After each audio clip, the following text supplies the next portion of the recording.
everything, but we might not achieve. Thank you.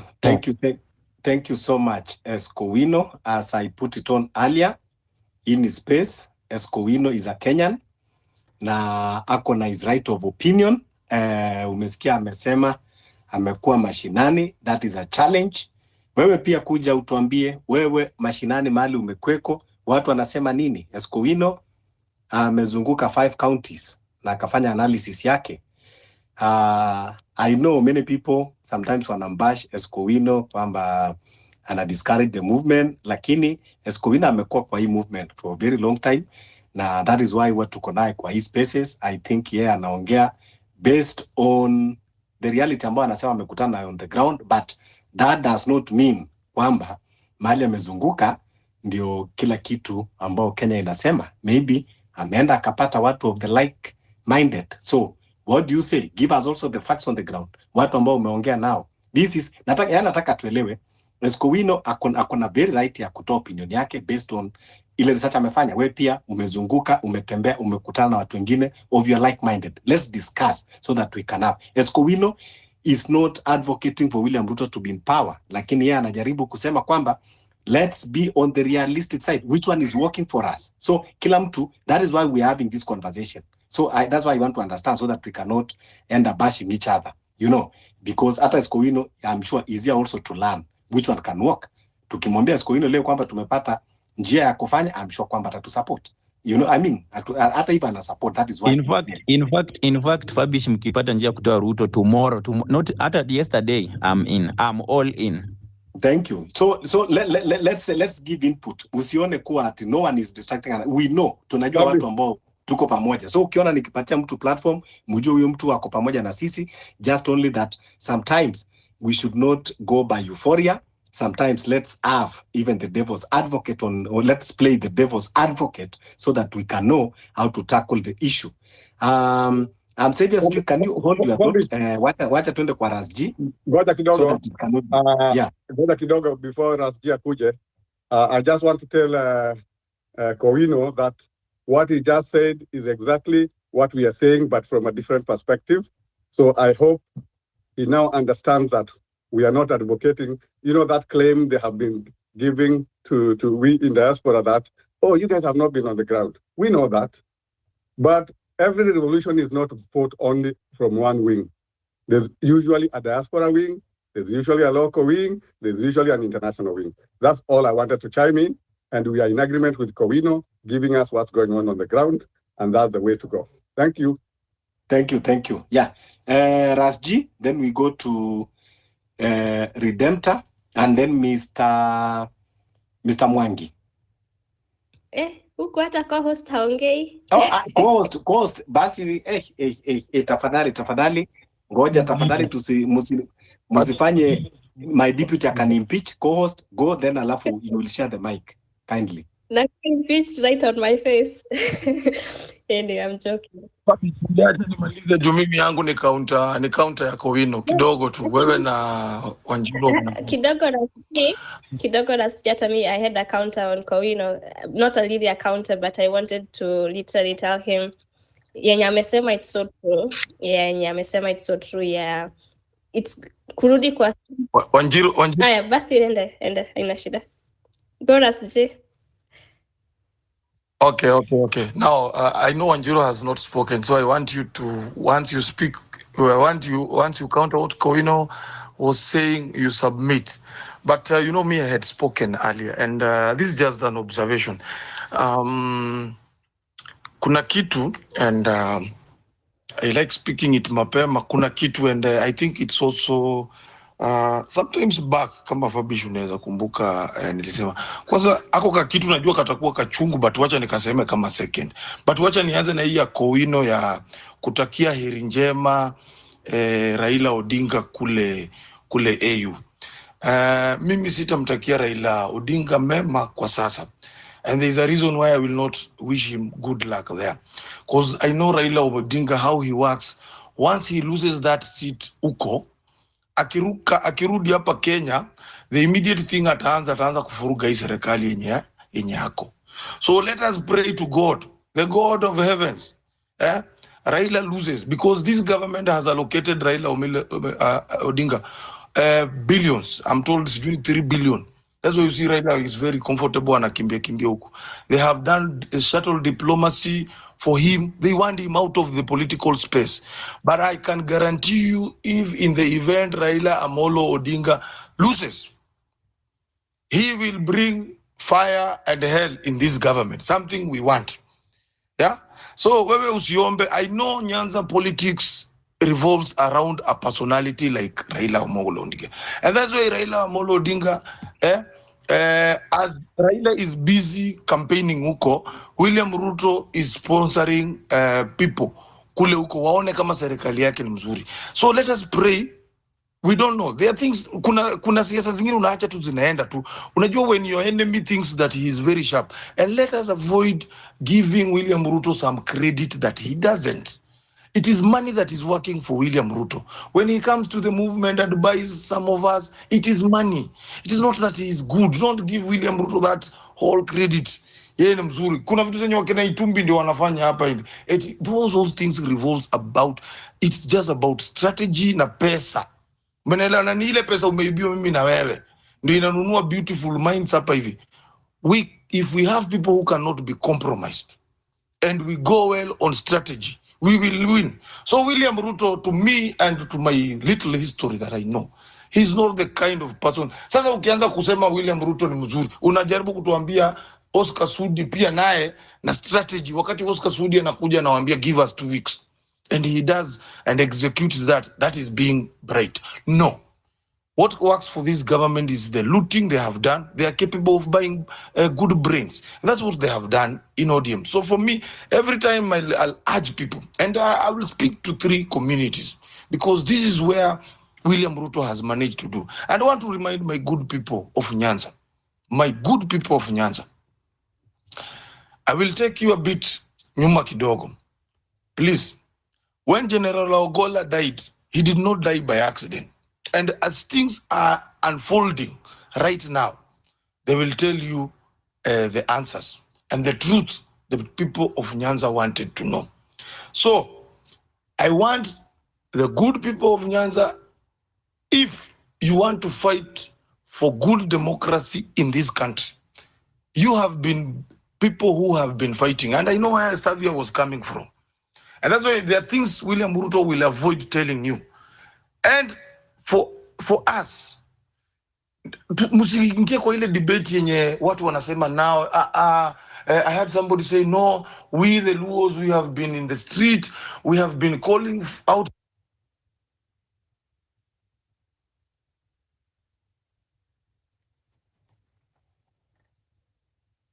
William Ruto. Okay.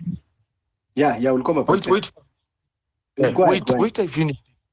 Because this is very sensitive to 3 people, the Luos, the Luyas, and that one I will speak out evil. Don't allow that.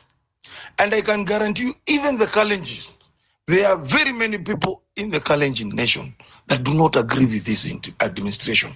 I'm saying this because there is an institution like Moi University. Moi University has been raided. I saw the other day Gladys Shole speak about Moi University. Vile sijui kulienda. When corruption in Moi University, it is something that is well structured, well organized. Wakina Sudi huko ndio wanauza mayai, wanauza sijui maziwa. They are the suppliers there and they actually don't supply those things. Pesa inachukuliwa na inaenda kabisa. So a Kalenjin is feeling the same pain as a Kikuyu in this administration. So I wanted to come in by that fact to see, tusifike ile extend ya kuambiana, now that my community has been absorbed in this regime, then I should not speak out. My brother, this is an individual mwenye atakuja tu kuwa separate on the basis of tribe, wakati anajua anataka kitu. Ask the people tumejuana hapa kwa platforms, yeah? In these platforms, we don't know if each other tribes. I know somebody like Toria is a Kalenjin, but speaks, does not suppose this administration. There are very many Luos. Those like my friend Koino, very bright. Mtu amesoma, yeye anajua deep down this administration is bad. Is very bad. Mimi hata sijasoma, mimi ni layman bwana.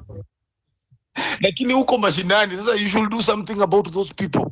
Unaona watu wenye unasema wanakuwa convinced na unga na nini. We need to start somewhere. And when Savia was saying that their wings, umenielewa? Kuna wale watu wanafanya hapa chini, kuna wale wanafanya, unaona kama kuna watu wa diaspora. The reason why Morara right now anakimbia na anataka kustick na hiyo agenda, it's because ameweka structures zenye sasa anasaidiwa hata na serikali kuweka. Once we identify huyo na tunadiscuss tunaenda, ndio Safi alikuwa anasema ukiuliza mtu alikuwa kwa ground, there are people who are in diaspora, ukianza kumuuliza alikuwa kwa ground, of course hayuko kwa ground, but I'm very sure kuna vitu wanajua vile ground inaenda. Sasa let us have soldiers, because like Koino umeuliza hii jeshi inaweza undwa aje? Hii jeshi si lazima hata ikuwe armed vile wanafikiria. It's not supposed even to be armed. We will fight with the constitution and we will fight with the unconstitutional way, because this government is using unconstitutional and constitutional. Wanakuja wanajificha, William Ruto amejificha nyuma ya katiba kufanya haya mambo. If they can push an agenda like the housing levy today, hivi vile imefanyika. And I'm appealing to those people who had petitioned it, go and appeal that. Wacha kama tutaenda naye mpaka uko Supreme Court. Tuende naye Supreme Court. Today William Ruto is begging is asking the judiciary not to hear Gachagwa's case, but to leave it to the 7th bench of the Supreme Court to kuisikia. Why? The reason why? Because we need to understand our last line of defense. Na Kenya tumesema hapa is the judiciary. If he will manage to get his way in the judiciary and everything, then we are finished. Then this is the other that's why lazima tukae na strategy mbili. Wacha tukae na ile strategy tumesema, hii yenye tumeanza, yenye watu wanafaa kupanga, not everything. Savia, there are things you are speaking up.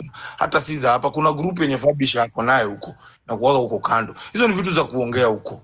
Unaelewa? Sasa ukikuja hapo uanze kusema sijui pesa itachango sijui kivipi. Those are letters. Here ni kuinject. Hapa kuja inject. Kama utakuja inside, unaelewa? Here it is just total injecting. It's not giving William Ruto credit anywhere. Pali pa kwenda kukaa na kudiscuss strategy na everything na nini, kuna platform iko ile side. But hapa tumekuja kuencourageana. We are calling out William Ruto. Hapa ni place ya kuja kuambia all the evils of this government na nini. Kuna place ya kwenda kutoa hizo strategies zenye Sevi alikuwa anasema. And lastly Fabish, because I want to land on this tribe thing. Tafadhali nimebeg. Hapa tuko wa Kikuyu, tuko wa Luya, we celebrate our diversity and everything. Na mimi sijamaanisha ukianza kuongea umenunuliwa. What I'm asking, I want to hear a voice yenye consistent. The first day Koino spoke about this government, does he still hold those thoughts about this government? That is what matters. Wile siku yenye Redemptor aliongea kuhusu hii serikali na akasema ni mbaya. Kuna wakati amefika hapa katikati ameanza kuona ni kama hii serikali itakuwa mzuri basing on something, umeelewa? Because mimi I'm the Kenyan who believes kabisa. Mimi si force mtu mawazo yangu. There is nothing that will come out of this government. Hata kama tunaambiwa tupewe sijui time, we give them time, because our parents back home they will tell you my son, can we just try to give, there is nothing that will come out. Because as we speak today, I've said, because that is something I saw in my constituency, all the people who have retired wanaenda NSSF to access their pensions. People are not accessing their pension. Pesa iliibiwa. What happened to our NHIF funds? Zile pesa zenye tulikuwa tunakatwa. Those monies are not there. Zilienda tuna watu kwa hii serikali. Sasa wamefungua kangine kanaitwa NHIF. Chief, please hold loyalty. Loyalty is very important.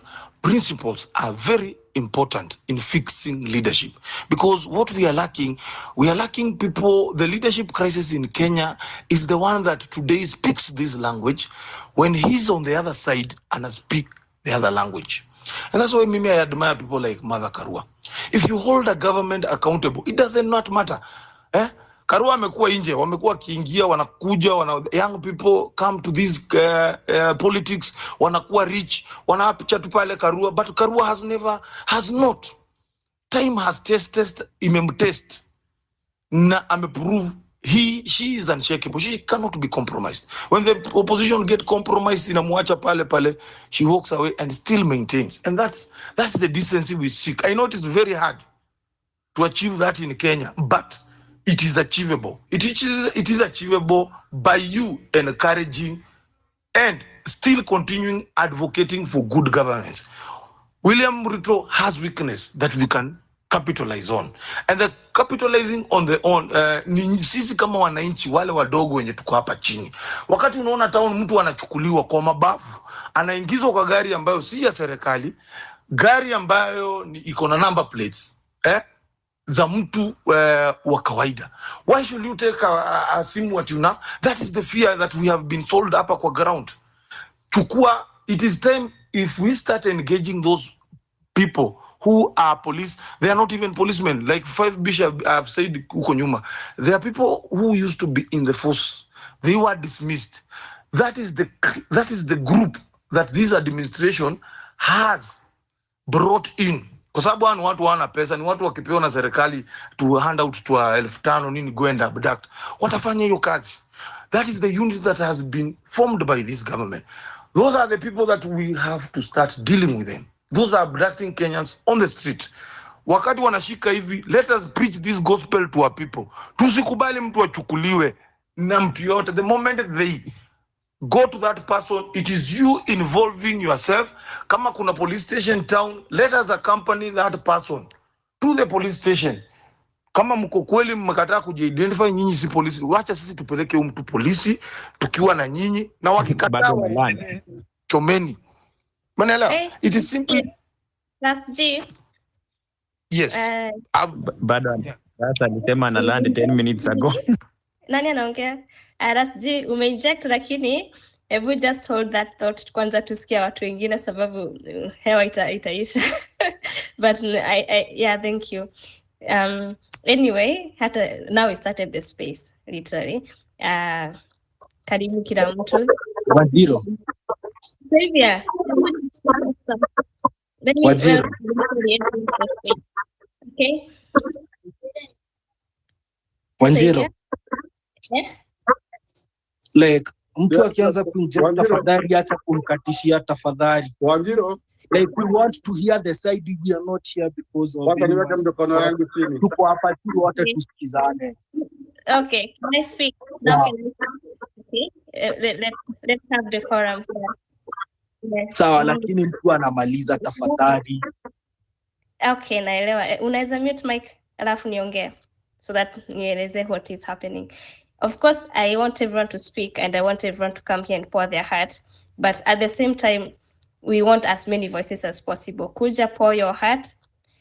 But at the same time, tunataka tusikie mwingine ata counterpart aje, mwingine ata counter. Sababu tena unaweza kuja hapa, you speak, you pour out your heart, it's fine. But we also want to ask you questions. How can this happen? How can we do this? You said this point.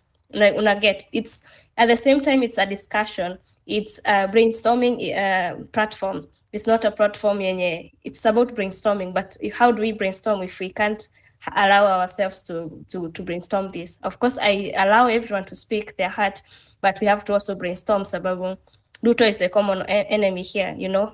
So if we don't brainstorm facts and we just allow ourselves to get carried away with kuinject and finyaing, tutafanya tena space ingine tuanzie tu kufinya na kuinject tena space ingine the same. So what if we have someone who mwenye anafinya, then we start brainstorming those points like yes, ni ukweli atu kama wenye Kowino wamesema. No, and another thing, Wanjiru, just for the housekeeping. Okay. You don't need to necessarily like attack another one mtu akiwa na hapa ni kuinject kwanza, inject anything. You don't need to be factual. Then from there, someone can pick a point from there and refurbish it and make it to be factual. That is how we are going to build each other. Lakini sasa, if unataka counter huyu, tutakuwa tuna drag. Kila mtu akona right of opinion, mtu aongee, inject anything. Here, hatuko kwa kusema ati tukukutini, you have to bring facts. Even those rumors can build something out of there. So just come, inject, then mtu mwingine akipanda, you can pick a point huyo mwenye alikuwa ameongea and make it better. From there, tuta-build stairs tukienda. Thank you. Ndio nasema Fabish. Nilitoka kwa siku anajua. I wanted to tell you something na Wanjiru.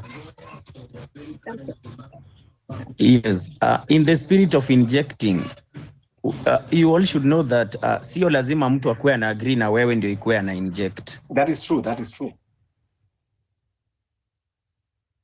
That is true. That is even in Mesema. We have to inject, bring your divergent opinion, and another one will make it better as we go ahead. Okay. Go ahead, Wanjiru. Platform. Ndio nasema it's a brainstorming platform. So at the same time, sijui niseme nini ile imekuwa siku refu.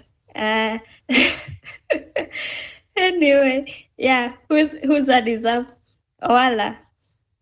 The mic is yours. Tero alikuwa ameinua and then to Owala. Thank you so much. Thank you so much. I have been given the chance, so I will speak and then the next person will be given the chance. Let us try to be organized, because if we are not organized, there's nothing we are going to do to Ruto, because that's a master strategist. Anyway, we are a learned generation and we pride ourselves in having gone through school and read many books and traveled the world, but there is a place that we are really losing. While the government was adjusting according to how things were unfolding, we stuck to one original plan, and that was just going to the streets and attacking the town or wherever we wanted to occupy from different sections. This didn't work for us when the protests were reaching their latter days, like Nani Nani. Personally, I am from Kisumu, and I was always coming to Nairobi for the protests on Thursdays, but sometimes on Tuesdays as well. But every single Thursday, I was in Nairobi for the protests. Now, like on Nani Nani, we were so many in town. I always say this, we were so many in town, there were so many people. But where were we? We were held in different pockets of town by the police. So you find that we are 100 people at Ranalo Kosewe.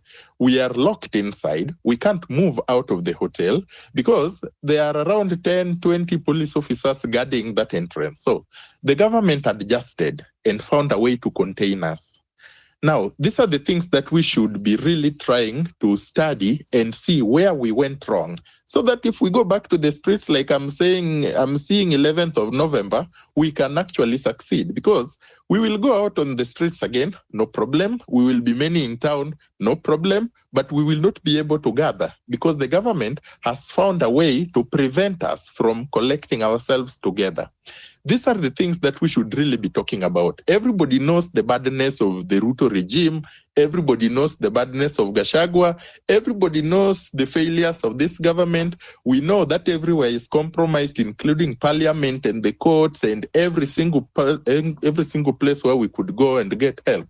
So if we want change and we are really sincere about getting change, then let us strategize and know that this is what we used to do in the initial days, and it worked for us. But the government studied us and found a way to counter this. So how do we do it differently so that we find them again?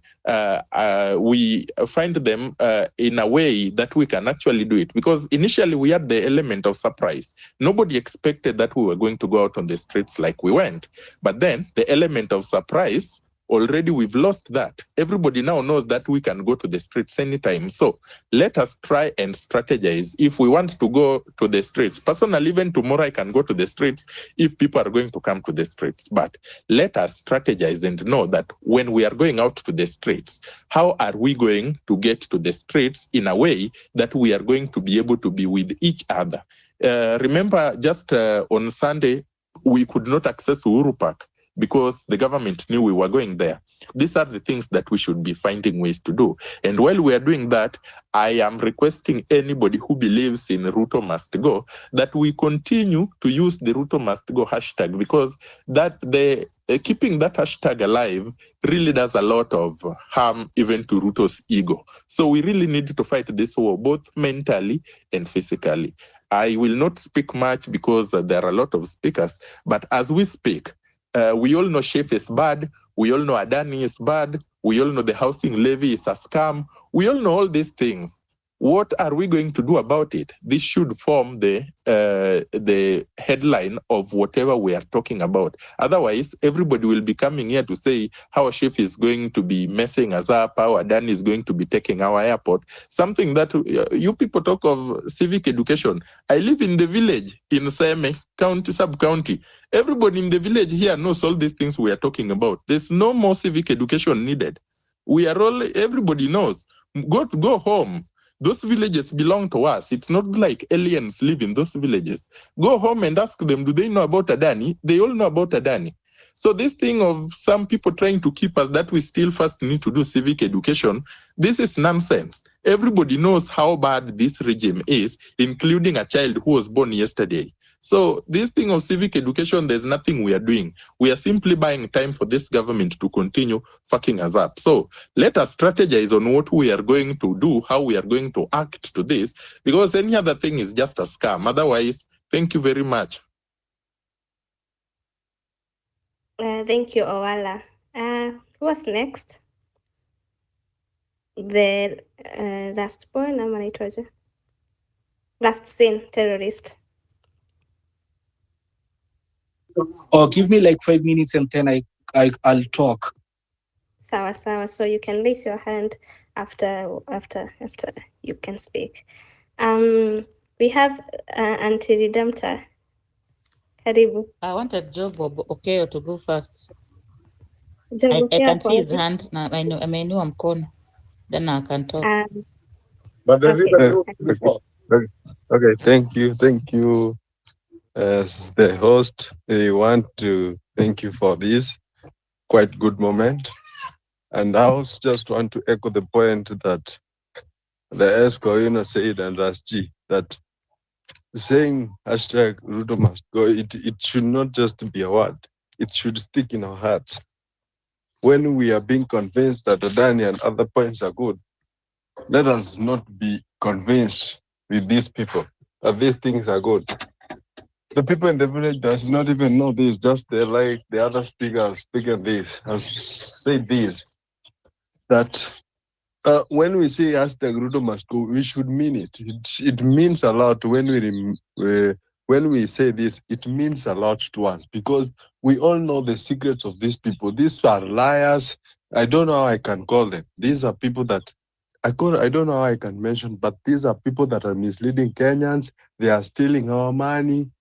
These people, I don't know even how we managed to elect them, but these people they are misleading Kenyans. Even this regime of Gachagua is now being impeached. Ruto is the first person that should go. So let us not be inconvinced by these things. Let us remain that hashtag Ruto must go. We don't want him in the office because the whole Kenya is going to be sold if we are not keen enough. If we sit and relax, we are going to be sold with the whole Kenyans. The Kenya is going to be owned by other nations. Adani will, after airport, they will come even to buy Kenya. If airport has been born, to mean we are now useless. We don't have airport. We don't have an international airport. It is being owned by other people. To mean that airport, there is nothing we will get in that airport. It has been sold. To mean the next people that are going. So let us remain this regime that hashtag Ruto must go because when we are not keen enough, we are going to be sold. All Kenyans are going to be sold, and thank you for that. Thank you so much. So Ruto must go. He's literally the common enemy. Redemptor, are you ready, or we can go to Yes, someone now else? I'm ready. Fabish and Wanjiru have come together to host. I don't know which 527 guy is going to come to the space and disrupt us again. Now, there's his name, someone said that guy who is always arrested. So I'll just humanize this great hero. His name is Julius Kamau. Julius Kamau started out as a hawker in town during the days of brutality by askaris of city council. They were mobilized by an organization that trained them about their rights. And out of the people, some of them have since died because they did not know their rights. That is why Julius Kamau is a hero to me. And he was adopted recently by the Free Kenya movement because they saw this man walking by himself. Some had known him from the days of him being a hawker. Sometimes you'd think he's not okay in the head because you'll find him by the Dan Kimathi statue with the sign that poverty is manufactured. I just had to do that because sometimes people think their efforts are not have to be consolidated. But just to say that there's somebody who is on a Thank you, Redemptor. I mentioned him and I like the guy's courage. Thank you. Yeah, so I didn't do that because of that. I just wanted to give him his flowers for what he keeps doing. And probably he saved his own life because he stood for his rights and he started picking up. So the question I ask myself is, why do they keep arresting him? I would think these people who are supposed to be intelligent are intelligent enough to know this man, he's on a mission. He just hates what goes on in the country, and they stop arresting him. The reason they arrest him is even as a lone man who probably doesn't have a degree is a threat. Hiyo nimemalizana nayo hapo. The other thing I wanted to say is that yes, the court today has okayed the housing levy law, and that tells you that every law will pass. That is information I've also left there. Two, the other thing I want to say is that many people repeat what they've heard. And one of the most repeated statements is, this is not a sprint, this is a marathon. I'm the only person who's always had a contrary view, and I've said whether marathon or sprint, it is a relay. People have to keep passing the baton to the next person. So people have criticized those who criticize because Ras ulinajua, Ras, you know, I criticized when you formed the party. And people came for me and they did not like what I had to say. And I said Kenyans stop looking for a hero. Because if we wanted heroes, Julius Kamau should be a hero because of how many times he has been arrested. But what Kenyans did, they liked the language of this young man. They liked what he stood for. And what do? They send him a lot of money. And because they had sent him money, they had to justify that he is the right guy because we gave him money, not because he has been tested. Because if you remember, Omtata started like Julius Kamau. I am old enough, I'm probably his age mate, to remember him amejifungia minyororo pale parliament, and just like Julius, we thought he was crazy. This message is for the people who like to solve problems with money. The Kenya is having a problem, what will I do? Let me send my M-Pesa.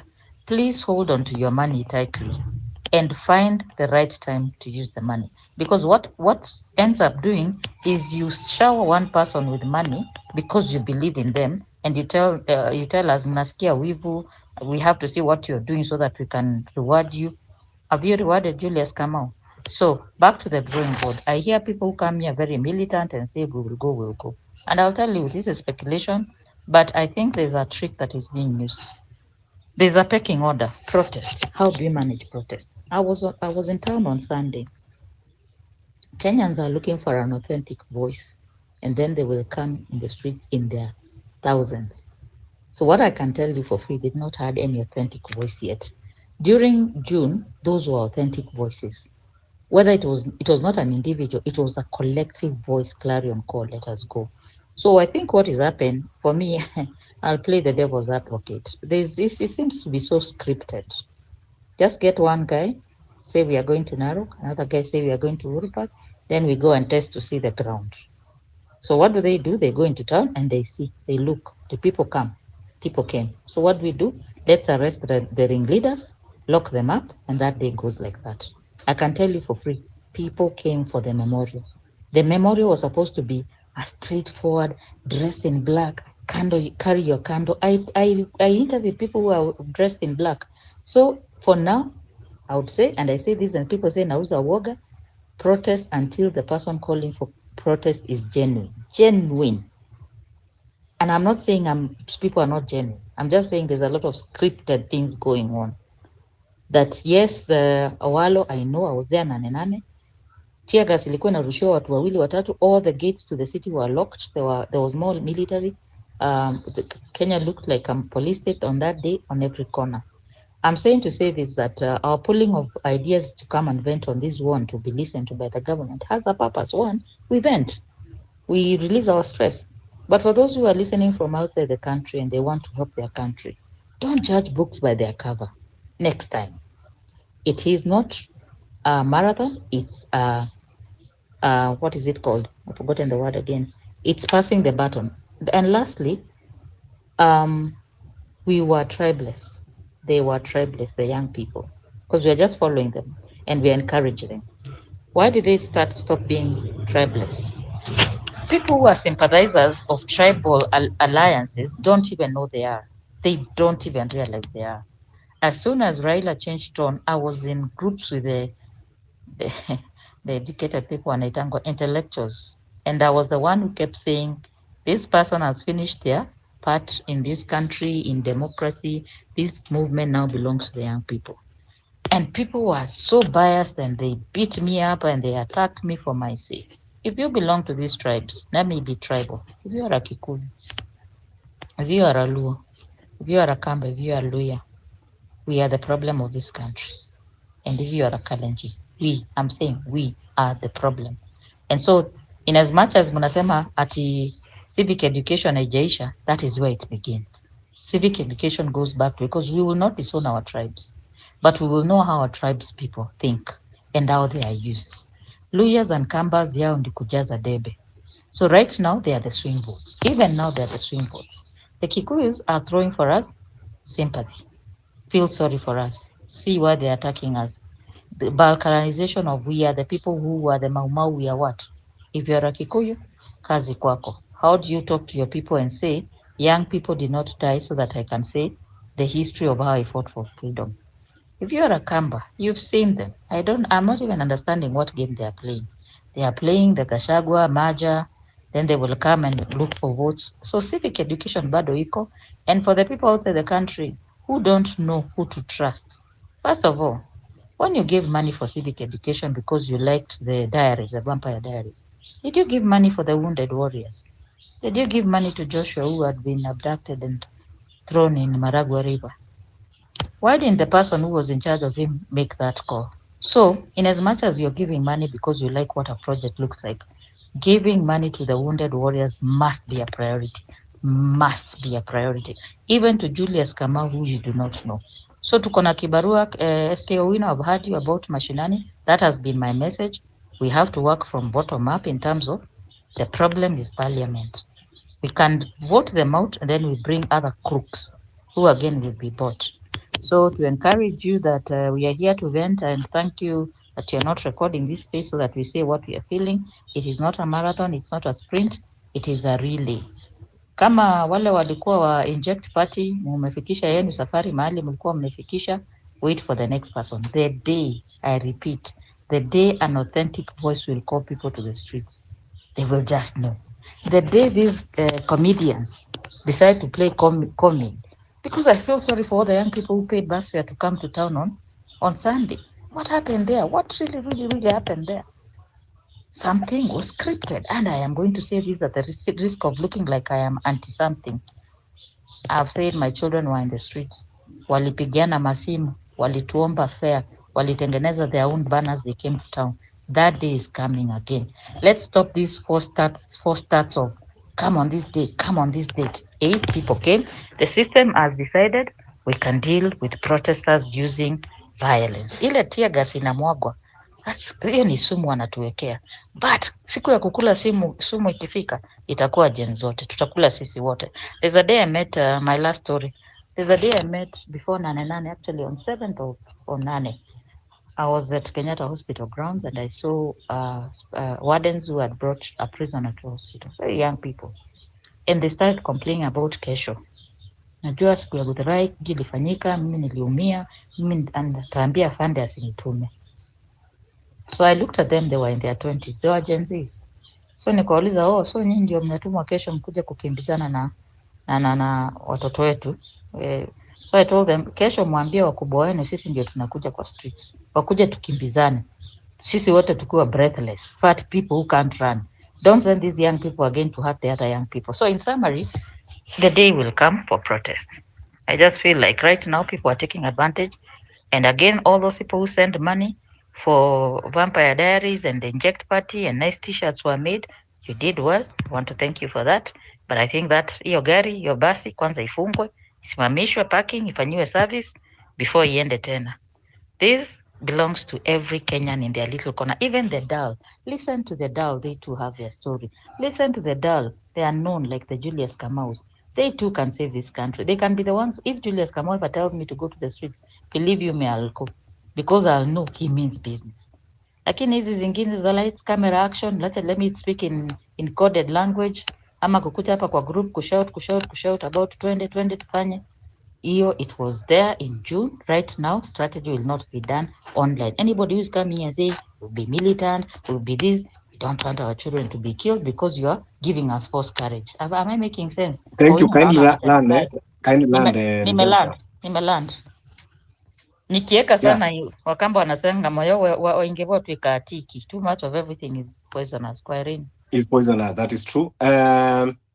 Now, ndio naona we have a lot of speakers ambao na watu wengi wana request mic. Let's continue discussing. Request the mic, share the space. We need to discuss as Kenyans. But as we are discussing, this is my take. Kitu ya kwanza, I want to niseme with authority kuwa sisi kuongea kwa space is not in vain at all. Secondly, hakuna maandamano hata moja ishawahi kufail. Every maandamano tumeenda, it has served its purpose. Even the time that tumeandamana na mapolisi wamemwaga kwa street, wametusaidia, wameandamana on our behalf. Because the message of maandamano, it is to show the government that we are disgruntled. It is to show the government that things are not normal in this country. It is to show the world that things are not okay. So wakati streets are empty and police are everywhere, that is a real message wa ametusaidia. So we will continue ranting online, tafadhali, and we are impactful. The reason why tuko hapa, it is not because we hatuna kitu ya kufanya. We all endeavor to have a living. Okay? Kila mmoja watu tunashughulika kuangalia vile tutaweka chakula kwa meza. But we have sacrificed our time kukuja kukaa hapa. So let's not bash ourselves na kusema sijui online. That is how it started. Na tukaitwa online wankers. But later the online wankers turn into something else. We'll continue advocating the message. So mambo ya maandamano, it is another form of effecting civic education. Because kuna watu hawajui what is happening. Lakini wakati nchi imesimama, then they would want to know. Mbona mapolisi wamejaa? Ndio wanaambiwa kwamba because kuna maandamano. Maandamano ni ya nini? ABCD. Tayari hiyo huwa imekuwa impactful hata katika hiyo civic education. The reason why tunaweka hapa ni kuwa sometimes also, in as much as we want divergent views, but also it is important, people of like-minded, to discuss and have strategies. Mambo ya kusema kwamba we can even go military way, believe you me, it is not just words. Don't think that kwamba movement vile unaiona ni kuwa you know, don't see the movement the way you just want to narrate it. The other revolutions ambazo zimefanyika, it started this way. Vile ambao unaiona hii serikali vile inafanya kazi, don't think that even everyone in that government is contented. Even them, they see the wrongs that is happening. And they're also human beings. At some point, hata wanachoka. So nothing is impossible, and we are not here to discourage ourselves. I know sometimes we can be fatigued, and it is okay. You are a human being. If you are fatigued, you can just retrieve, but don't discourage the movement. That's what I'm praying for. Alafu movement tunaona kwa tumedivert in many ways. There are those that are fighting constitutionally, which it is okay. Kama leo tunaona tumepata at least a reprieve in the ndani issue. TG Tony Gashoka, hizo siku za nyuma he was bashed away, lakini naona ameng'ang'ana, ameweza kuchukua conservatory order about the ndani. At least he can buy that time while tunatafuta other solutions. So please, let's not discourage ourselves. Let's not lose hope. We will continue fighting. We'll continue being on the streets, and the streets are calling. That is the reality. Hakuna cha kuogopa, hakuna cha kurudi nyuma. Mapolisi wakikuja pia huwa wanatusaidia kwa maandamano. In one way or the other. In one way or the other. Sometimes wanatusaidia wanaandamana on our behalf. So, hiyo ndio nilikuwa nataka kusema. Karibuni, let's share the space. Let's tweet, wacha Wakenya wengi tukuje tuongeleshane. Ridho, naona umeinua mkono. Karibu Ridho. Thank you, Fabish, and thank you, Wanjiro. And it's my hope and prayer that kila mtu ako fiti. I'll just remind us of how the whole of this movement started. Ilianza kama a pure joke on 9th June. I remember Amerix akitweet a few numbers za MPs. Akasema talk to your member of parliament na umwambie hautaki finance bill. Ilikuwa just a joke. In those high circles, ilikuwa inakaa ni kama another joke, mchezo ingine tu. And 16 days later, it culminated kwa wananchi kuingia bunge. And it goes a long way kukuonyesha the whole thing na social media. It's not just a joke, na it's not in vain. That's the first point. The second point, sijui tuko shags gani, because on Sunday and yesterday nimekuwa shags, and I noted a few things, and maybe I would be happy to share. Number one,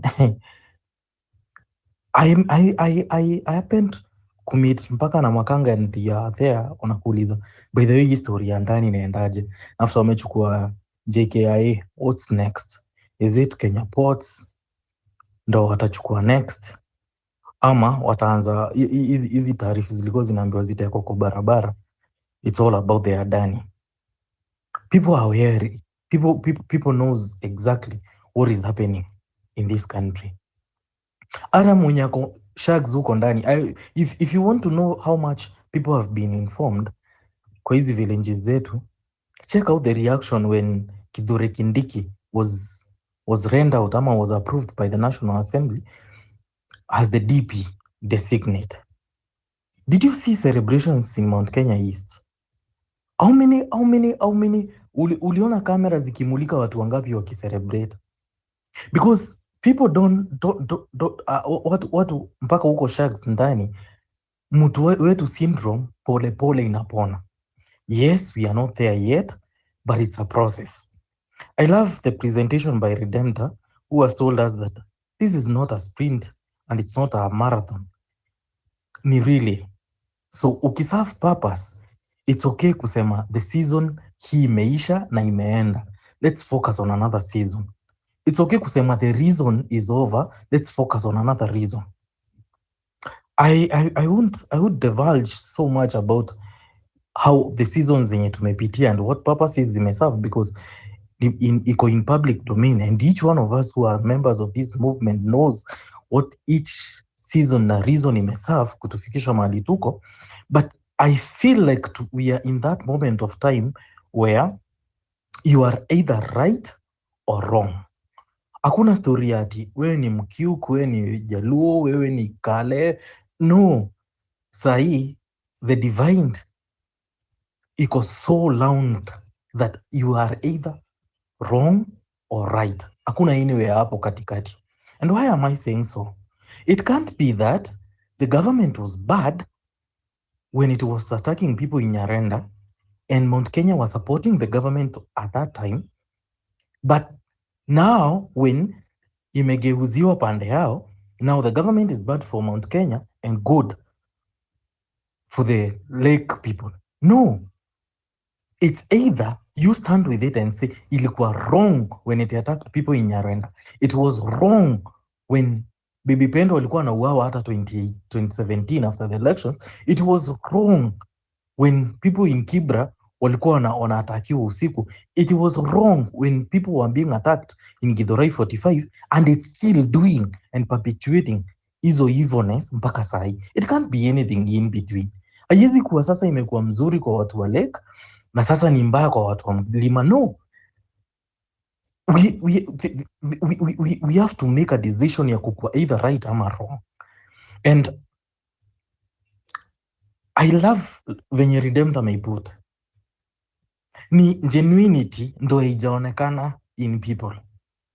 Personally, I'm willing to dump the car, I'm willing to dump the work files and get to the street if only I can discern that whoever is calling us to the street is genuine about whatever is happening, is genuine about unify the country against the evils that are being perpetuated by the government of the day. About, so it's all about na hizi vitu, it's not about eti mwenye ni horita mzuri sana. It's not about mwenye amesoma sana ama mwenye akona movement, akona a lot of followers ama following. No, the greatest litigator in Kenya right now is Okiya Omtata. Yeye mwenyewe si lawyer by profession, but kesi zenye amepeleka kotini zikihusu wananchi wa Kenya and their well-being and their rights ni most kuliko anyone else in the country's history. So how do we come up with this genuine person who keep injecting? You know, mi usema nature has its own ways ya kureveal mtu. Who knows, is it today ama tomorrow that the anger that tuna feel tukiwa different parts of the country and different parts of the world itakuwa unified for a purpose. But does it mean that kama bado hatujakuwa unified to cow down ama to feel like we are not achieving? No, let your voice be known, even if you're alone in the midst of a million different voices zenye zinasema tofauti. It doesn't mean that they are right and you're wrong, as long as your conscience tells you that whatever you're doing is right. And hapa hakuna ukabila, hapa hakuna eti other social status nowadays change. We only have the right and the rich and the poor. Middle class ni kama imekuwa swept by the waters, yote imerushwa kwa the poor. So guys, let's not lose the focus. Let's keep injecting. Let's keep strategizing. At the right moment, we will strike this government in a way that itashangaa what has just happened. And mi husema hii nchi ni Mungu alipea Wakenya, akatupea kila kitu yenye iko hapa ndani. And when time is right, we'll reclaim our sovereignty from this cabal of people. Thank you. Thank you so much, Rido. Thank you so much for that wonderful submission. I will go to Freeman, then Risasi B. Thank you so much, Rido. Okay. We can have Roots. Socially youth. What a few things. Nimekuwa nikisikiza these movements, nimekuwa nikisikiza so many things. But one thing you can agree with is that our politicians here, when you can are anyone hear me? Can you hear me? You can hear we can hear you. clear. Okay. Because I thought someone was speaking, but I couldn't hear from my end. I thought I had a problem. No, I can hear you. Shiro, can you? Okay. So Roots, maybe you can drop and come back again. Then we can have Yeah, Risasi. Thanks, Shiro. Now, I would like to state a few things. Number one, we have opposition or people in opposition who do not match the energy of people in the government. Like wale watu wenye tuna oppose the Sugoi butcher. Hatu match energy ya Sugoi butcher. Sisi tunalala usiku, lakini Sugoi anafanya kazi 24 hours. I will give you a few examples. Na silaumu mtu yoyote. It's just by nature, by design, by bad luck. Kitu ya kwanza, ukiangalia watu wazuri, wale watu wazuri, hata Biblia inasema watu wazuri wakilala, watu wabaya ndio watafinyilia watu. Watu wazuri kama Okio Omtata, watu wazuri kama Martha Karua, na sisi wote kama Gen Z. Na tumejaribu sisi kama Gen Z kuonyesha. So si laumu yoyote kwa timu yetu kabisa. Lakini watu kama wenye wanafaa kutoa Sugoi, wenye wako na nguvu, wako na kura kama Kalonzo Musyoka, ukiangalia wako na kura, already wako na block. Na hatujaona makosa yote kutoka kwa Kalonzo, for example.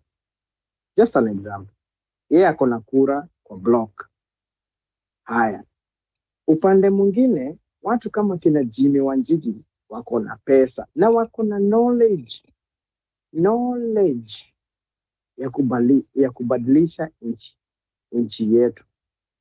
Ukiwasikiza kwenye redio, kwenye TV, unasikia kweli wanaelewa the economy. Shida yetu ni nini? Chanzo ni kutoka ukoloni mpaka wa leo. Wanajua mpaka roots. Na ninataka kwanza niseme mambo machache yenye sisi kama vijana hatujui. Baba ya Wanjigi, for example, na nitakuonyesha kwa nini Wanjigi hafanyi kama babake. Babake alikuwa more hardworking. Na siko ubaya, I'm just saying. Baba Wanjigi ndio walianza Gikomba. Gikomba imetajirisha watu wangapi? Hizo marikiti markets. Hizo markets ziko Nairobi. Most of them were started during the regime of Jimmy Wanjigi's dad. Pause for a second. Jimmy Wanjigi siku hizi ako na knowledge sana. Asikatai amekaliwa na Sugoi man. Lakini hawa akina Kalonzo, akina Jeremiah Kioni, wenye wanaoppose, wenye tunaona physically wakiopose. Forget about Baba ako ndani.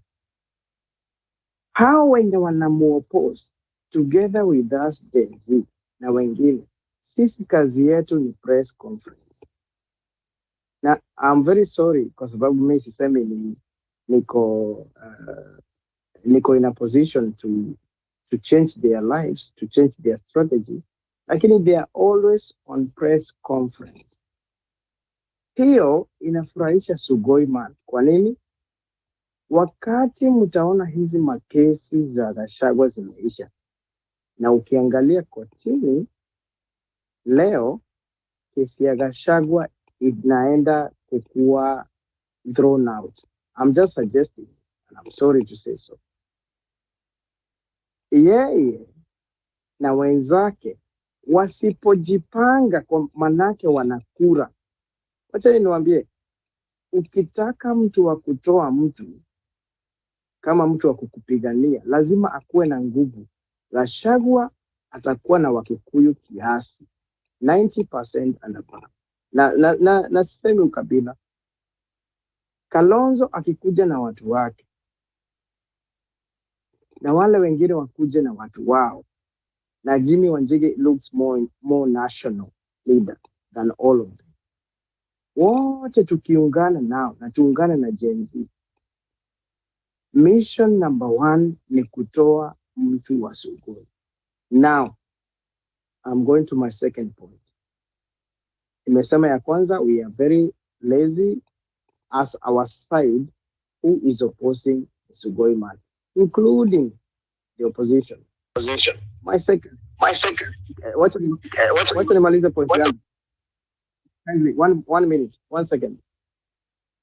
My second point, mimi nawa, I urge you as young men, as young ladies, tafadhali tusikubali Sugoi arudi mara ya pili. Manake sisi tumezaliwa wakati mbaya wa kulipa madeni yaliyochukuliwa na kuibiwa, na najua mnaelewa hiyo. Hiyo sio shida yangu. Shida yangu ni hii: wakati huu tukikubali Sugoi arudi, tutanyang'anywa mali yetu yote. Ile yenye wewe unaenda huko nje, huko Gulf, unauza whatever you sell, services or goods, unaleta nchini, anakunyang'anya. Tutanyang'anywa mali yetu yote. And you have so many examples. You have seen in the past, for example, ikimalizia, freehold ownership of land was one of the best investments for people abroad. Na mulisikia fununu nini? Pia hizo atakuwa ana tax. So ile kitu yoyote wewe ukijaribu kujijenga, na ulisikia pia Gachagua akisema, Gachagua mwenyewe akasema yeye mali yake alipata wakati wa Kibaki. Forget about Uhuru. Alipata mali yake wakati wa Kibaki. Kwa nini? Manake Kibaki, umpende usimpende, alijaribu kuunda the environment of people to thrive. Saa hizi sisi tumejipata kwa age ya madeni, ya kulipa madeni ya corruption. Ati Sugoi anaenda China, anaenda USA, anaenda anachukua malon, hata haifiki kwenye services. Anagawana na marafiki zake, akina Faruk, wakora wenyewe, akina Sudi. Tunaona someone with a 40 million worth of a watch you can look on your phone. So many things I can go ahead and ahead. So, what is my point before I finalize? Mkiona tukishindwa, kwa sababu lazima tukue na option B, tukishindwa kumtoa 2027, wakati utaona amerudi, tafadhalini wenzangu, vijana wenzangu, tuhamie nchi nyingine to invest. The Bantu immigration, the Nilote immigration, the Kushite immigration, the Kemet immigration was for a reason, looking for greener pastures. Ukisikia amerudi 2027, tafadhali mali yako kidogo, tafuta nchi nzuri, ujijenge huko. Na nimemaliza. Asanteni sana. Thank you so much. That is another reason why Ruto must go, na tuwezi kubali achukue tena muda wa kutuongoza kimabavu na kutuibia. Frima, umekuwa hapa kwa muda. Fungua mic, give us your submission, ndio tuende kwa risasi B. Thank you, Fabish, for the opportunity. Hope I'm audible enough. Can you hear me? Yes, Confirm. loud and clear. Okay, first of all, let me start by saying this. If you are here or outside there, and you are still supporting this bad regime, this bad government, then you should go for a checkup tomorrow, for a mental checkup tomorrow. Kama bado unaunga hii serikali ya Bokono na vibaraka zake, akina Gege, Kalo, Talui, akina Mweke, kwa wale walifanya kifo kisimani,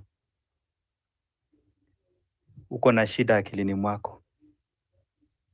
Then you are embarrassing your lecturers, your tutors, and your high school and primary teachers, because I don't expect someone who is cold to reason in a primitive manner than unschooled folk. I'm sorry to say this. The reason we went to school or academics ilikuwa introduced ndio knowledge and wisdom ikuwa inculcated. At least you reason differently from someone from the village. That's my point. Number two, the problem we have in this country, nchi yetu is mbaya. The only problem we have is bad politics, politicians who are bad, tribalism and ignorance. If we treat this disease called tribalism, I think hiyo kwanza ndio itatusaidia sana tuchague viongozi wazuri. Tusikuwe tunaongelea we cannot treat symptoms. Yeah, hiyo ugonjwa tu itarudi bado, but we have to deal with the disease. Ukabila ndio kiini cha bad governance, which we are now experiencing as a country. I'm happy that at least during the recent public participation, which was done by this government when they during the process to impeach the DP, and I realized that at least some citizens, Kenyan citizens, have liberated their minds. Yeah, uliona hata unajua wanasemanga sisi wakale tumekuwa affected by the mtu wetu syndrome or mentality, which is true, but not all of us. At least we have now changed, we have liberated actually. Yeah, we have reformed. The only problem we still have, we have some people, you saw kwa hii public participation, Bomet, Nandi, and Kabarnet. People, Kalenjins, candidly and courageously told you off, Ruto, you have failed as our president. Sasa kama sisi Wakalenjin tumeona vices kwa hii serikali, then who are you ukuje uunge mkono hii serikali na hukupigia kura 2022? Vijana tuache ukabila, and the only people who are going to reform this country ni sisi vijana. Na nilisikia mtu akiongelea mambo ya Gen Z. In fact, mimi I'm a millennium. So when it comes to liberation and revolution, it's not only at one generation takuwa involved. Ni sisi wote. Hawa walikuwa wanaitwa X or what, millennium na sisi na Gen Z, sorry, ndio tunaweza komboa nchi. So ukabila tunataka tutoe kitu ya mtu wetu. Mtu wetu imetufanya mwanasiasa wako, kama unatoka Nyanza kwa mfano, na Raila ameamua akule keki na Ruto, unaanza kuunga mkono Ruto. Kama ni mtu from Central, mwanasiasa amefanya hivi, una support sababu kiongozi yako amesema. That politician who is misleading you, akujui kwanza, hujue kitu na mbona. Akujui. Ule mzee kwa village mwenye anasema mtu wetu ni kijana wetu. Aje kwa umesomesha kijana, umeuza shamba, umeuza ng'ombe, na ajaajiri kijana yako ajapata kazi. Alafu bado unaunga the same government mkono. So the only language this government or any dictatorial government can listen or can understand is demonstration. Demonstration is provided, the right to demonstrate, it is provided in our constitution. So If we unite as a youth and speak in one voice, na tuamue sisi wote tuende kwa barabara, tuonyeshe our displeasure kwa hii government, na tutoke, ikuwe ile mass demonstration, si ile ati watu wa Nairobi peke yao wanaenda barabara. We want people from Nakuru, people from Kisumu, people from West Pokot, Turkana, all over the country wa turn up in large numbers, ndio serikali wajue kwamba we are no longer entertaining their bad governance.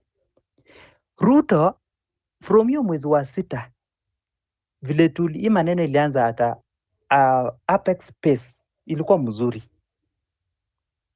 akaemploy new tactics ya kunyamazisha watu, abduction,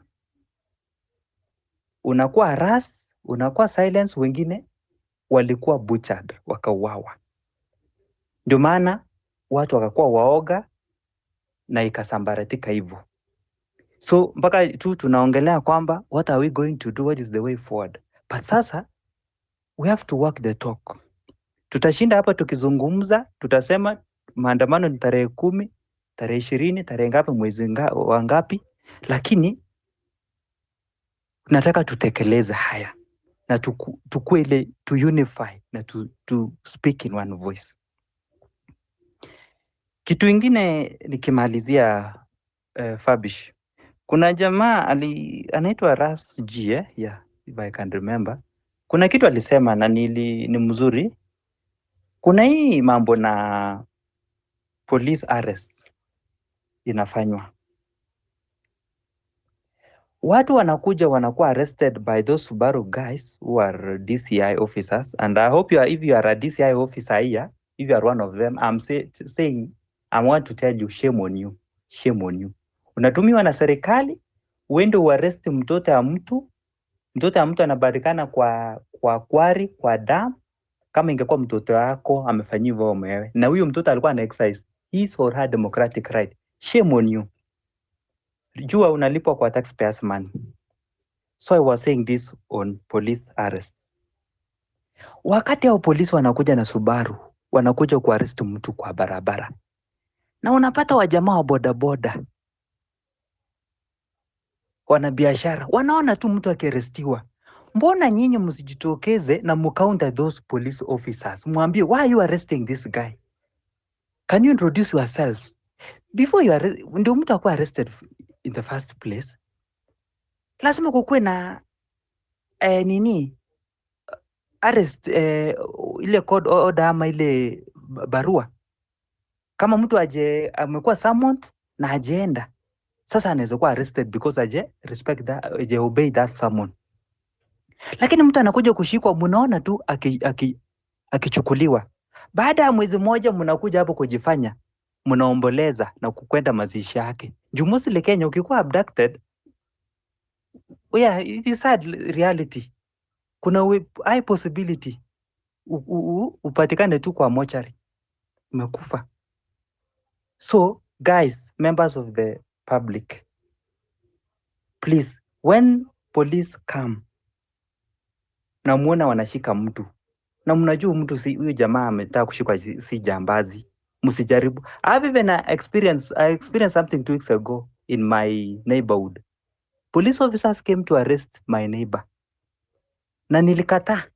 Mbona mnakuja kuarrest mtu na hakuna summon?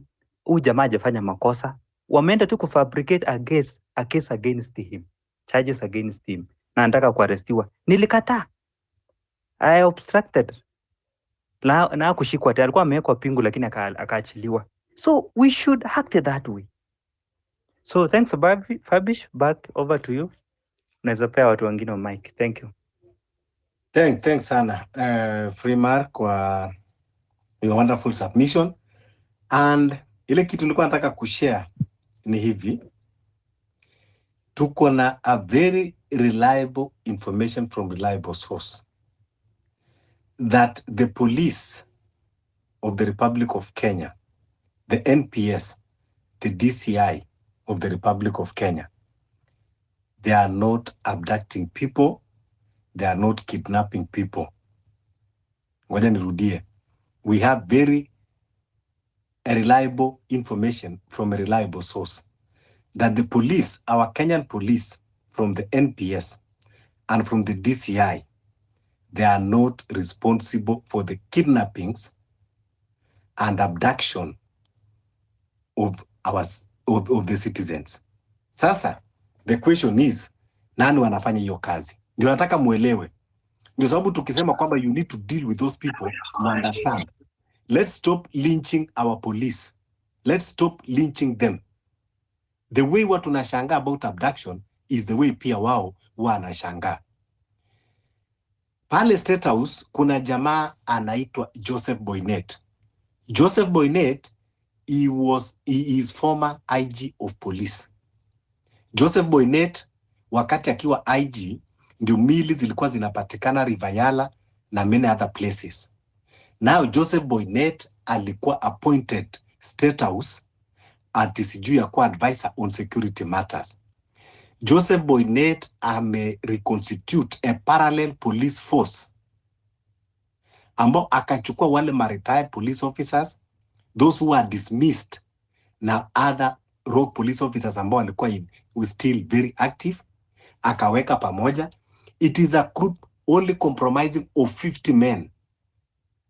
Wakapatiwa Subarus numberless, na ndio sababu unaona when they are abducting, they always cover their faces. So we are dealing with the militia from government, not our police officers. And that is why when they kidnap someone, they can never take you to a police station, because they can never engage you constitutionally. So sababu tukiambia watu kwamba these are criminals and you need to deal with them like criminals. Now they are under command of one Farouk Kibet. Farouk Kibet ndiye anact sasa kama biwot wa Ruto. So yeye ndiye anaongozana na Joseph Boynet kufanya hizi abduction. So we should understand. Ndio sababu unaona kama ile wakati akina Bomjagi walikuwa wamekuwa kidnapped and the IG of police alikuwa anaitwa kotini and actually was saying, I don't know, I'm surprised, even me, I don't know what's happened. He was very right. Alikuwa anashangaa vile sisi tunashangaa. So let's not be taken into confusion, tukakaa tukiexonerate, tukakaa tukilynch our police service wakati William Ruto anaongoza kikosi, a militia group that is acting outside the constitution. He is running a parallel police force that are illegal and unconstitutional. So that is why we need to deal. We need to mark. Please, wakikuja mahali wakichukua mtu, jaribu tuone kama unaweza kumark. We need to mark them. They are not more than 50. They are not more than 50. So, understand hiyo. If you have another information, you can chip in. But this one I'm telling you is from reliable source. Hata wale ma DCI wako hapa, wale ma NIS wako hapa, even from those groups, wanajua kwamba what I'm saying is very true. Yeah, let's go to Lyson came before Generali, then we go to Yaroslav and then Generali. Please, in that order. Lyson. Thank you very much, Fabish. You are doing a great duty to this country. I hope I'm audible enough. I don't have a voice. Yeah, you are. We can hear. Ladies and gentlemen, we are not in a normal situation. We are in a military warfare, political, morally, and spiritually. Let me repeat. We are in a military situation, politically, morally, and spiritually. But the Kenyans have held their spirit high, and God loves us because we don't hate each other, we love each other, we intermarry with each other, we appreciate each other. But a few people, 99% of us, are feeling the pain. There is 0.005% that are enjoying our sweat, our blood, and keeping us in a rat race. So we got to break the rat race. We got to start all over again. Fellow Kenyans, we have to start all over again. All of us. We love each other, Mkamba, Mkenya, foreigners, whether you're married or married a Greek, we love you. If you married a Kikuyu, you married a Luo, we love you. We are one country. The only card that is left for the anarchist is to divide us in a primitive way, that you start looking at your friend as this tribe versus that tribe.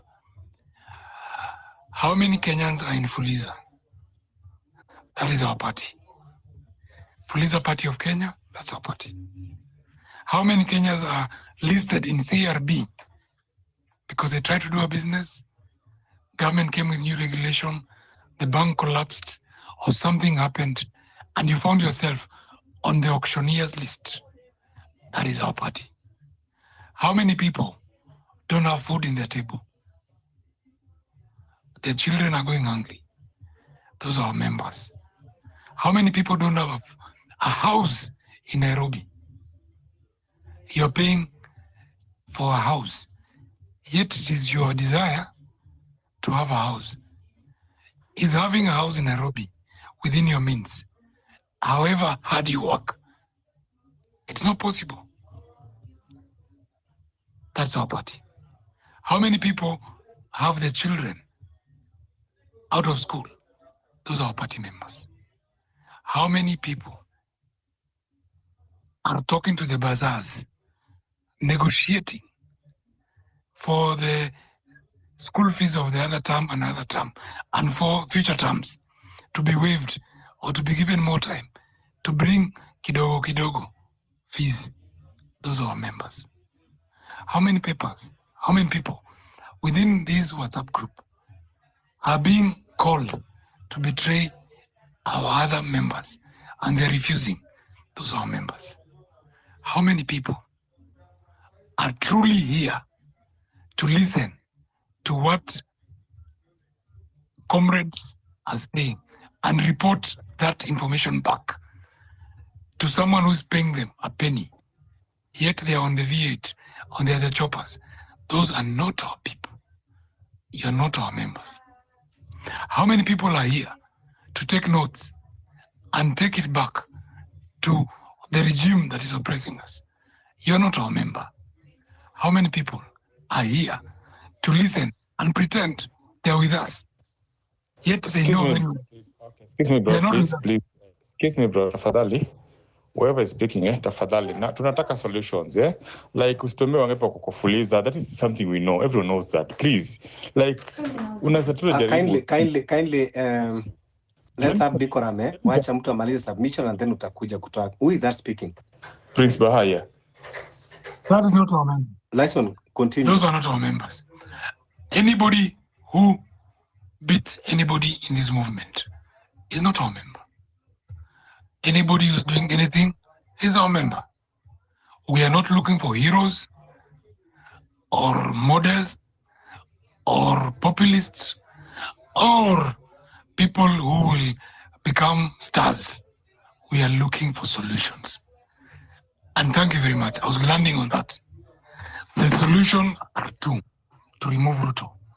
He must be dead, he must be impeached, or must be indisposed. Those are the issues we have to look for.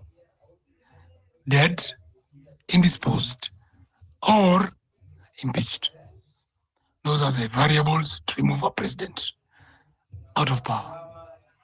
Now, how do you remove a president in power? Ruto is in a war with his deputy. Let us welcome any game. Mtu akipigana na bibi yake na unataka yeye shamba uchukue. That's a good thing. So we must salute what is happening in courts. We must support the mess that Ruto has gotten himself in within the impeachment process of Gachagua. Not because I support Gachagua, I hate him to the core. All I'm saying, we must look at any gain that comes our way. In terms of those people who are here to look for numbers, look at my profile. I don't want 1,000 numbers or followers. We must look for meaningful people to contribute to the republic. We do not need 20,000 followers. You don't need 100,000 followers, 1 million followers to make change. We need the right spirit to make change. Some will come, some will go. We are in the betrayal stage. Some will come here, pretend, and go. We should not give them airtime or defend them or present them. Our focus and our eyes should be on the ball. And the ball is in the three things of making Ruto fall. I've heard some speaker who said and spoke very well about some people who come in a military form. Yes, indeed. I spoke to General Ogola on Sunday. 2 days, 3 days later, he died. So we know a bit more, and we are not here to present the view of the late. I'm here to present the spirit of those who mean business. Ruto will fall in two ways, spiritually and morally. There's no way you can have children out of the streets and you kill them, murder them, maim them, and you don't present yourself for any burial, no apology, and call them terrorists. Young girls were murdered and their bodies were in quarry. Neighbors were displaced because we were questioning, and there was a diver who was trying to retrieve those bodies. To come back to what Fabish is talking about, I salute you, Fabish, for the information you have. We have one man called Sakaja, who is sending 50 million to State House, or rather to Farouk Kibet and Oscar Sudi, every day, from your garbage, from money for parking, from money for street children, to be able to finance a militia group from Sabaut and from other parts of Kenya, including some people who are pretending to be part of Nairobi business community. These are the people who are causing mayhem in Kenya, to try to insinuate that the revolution is causing civil unrest. We must resist. Those who are looking for numbers and followers, those who are transporting information from one X-space to another X-space, please do me a favor, take this information.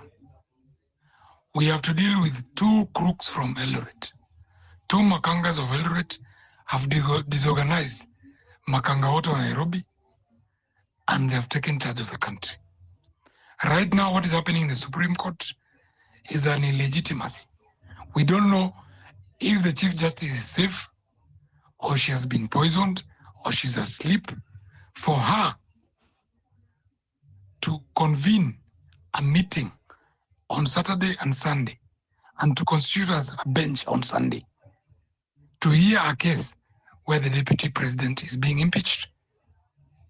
We don't know where is our Chief Justice. We don't know if she's rot.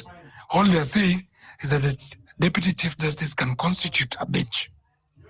I don't support Gachagua, for the record. But we must have the rule of law. Tomorrow, you will be impeached or you will be taken to court for raping or for stealing. What protects you apart from the rule of law? If Ruto is out of the law, we must go out of the law. And that's why I'm imploring on you guys, comrades, we must go out of the law. If Ruto will swear in Kindiki, we shall go out of the law. If Ruto will uphold Schiff and kill NHIF, we must go out of the law. If Ruto will not apologize and repent for the children and comrades who have died, and even show remorse for those guys who were killed, whom he called terrorists, we must go out of the law. If Ruto will not constitute a commission of inquiry to investigate himself and his administration, we must go out of the law. If Ruto will not resign, we must go out of the law. If this government will not, by sheer luck, accept that the whole impeachment process was a charade, I don't support Gachagua, but there must be some substantive issues to remove a deputy president, or even a president, or attorney general, or even you yourself as a Kenyan. You must have a substantive reason to be in jail or to be disposed from your position. Ladies and gentlemen, I don't take much of your time. I'm putting it to you. We are between the law and out of the law. The events of today in court and tomorrow out of court must guide us, because Mau Mau's, Mekatilili, Laibons, and other rebellions have never been commissioned by the oppressor. We shall go out of the law. If you belong in the group of the oppressed, we must face the oppressor and deal with them. Brothers and sisters, viva. I salute you. We are not here for tribal. We remain tribeless. We remain leaderless. We remain powerful, and we shall make the change, because change starts with us. Thank you, brother Fabrish. Continue doing a good job. God is with us. 11-11, a new chapter. People's Revolution Front will be launched. Thank you. Thank you so much. Thank you so much. Yes, we need People's Revolution Front. Because the movement have to take another course and show the seriousness it deserves.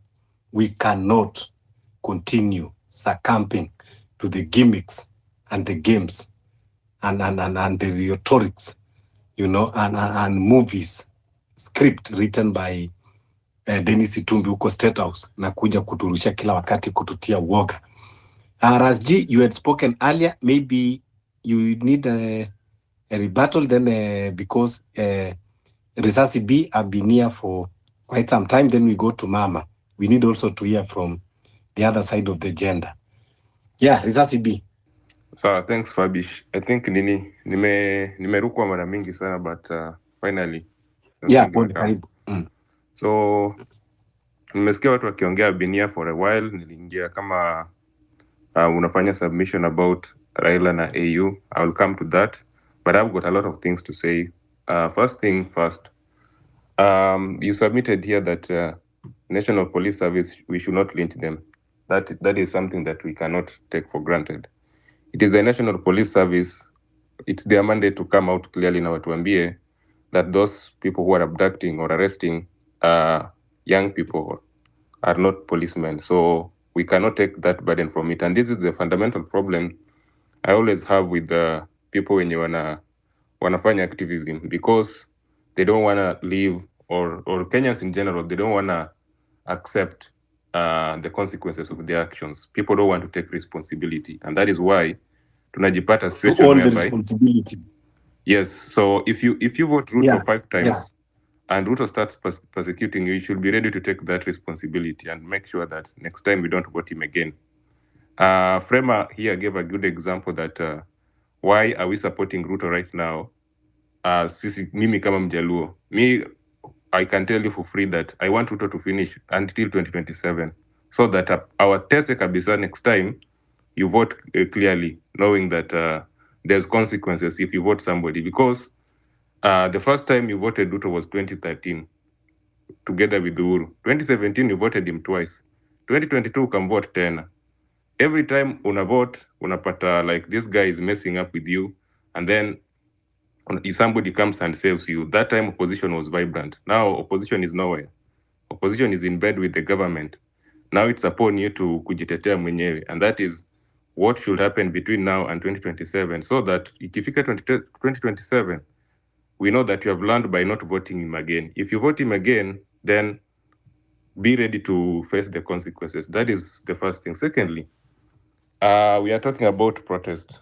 If you look at towards finance bill, the way this movement happened was ilikuwa organic. No one came to space to rally people that, okay, let's go on street this day. That only came after arrest ya Billy on a Saturday, when already on Thursday people were much agitated. Kila mtu alitoka kwa hao. Nobody told each other that hey, leo tuende street. No, it was out of hiyo nini ilikuwa inaumiza mtu kila mahali, whether you are employed, whether you are middleman, whether you are middle income earner, kulikuwa na kishu, something that was touching you, and that is how mtu alijipata street. From there onwards, hizo protest zenye watu walikuwa organize, even this one that I'm seeing here, that 11th, these things I can tell you for free that somebody has paid for them, and this is the problem. People are paying for activism right now.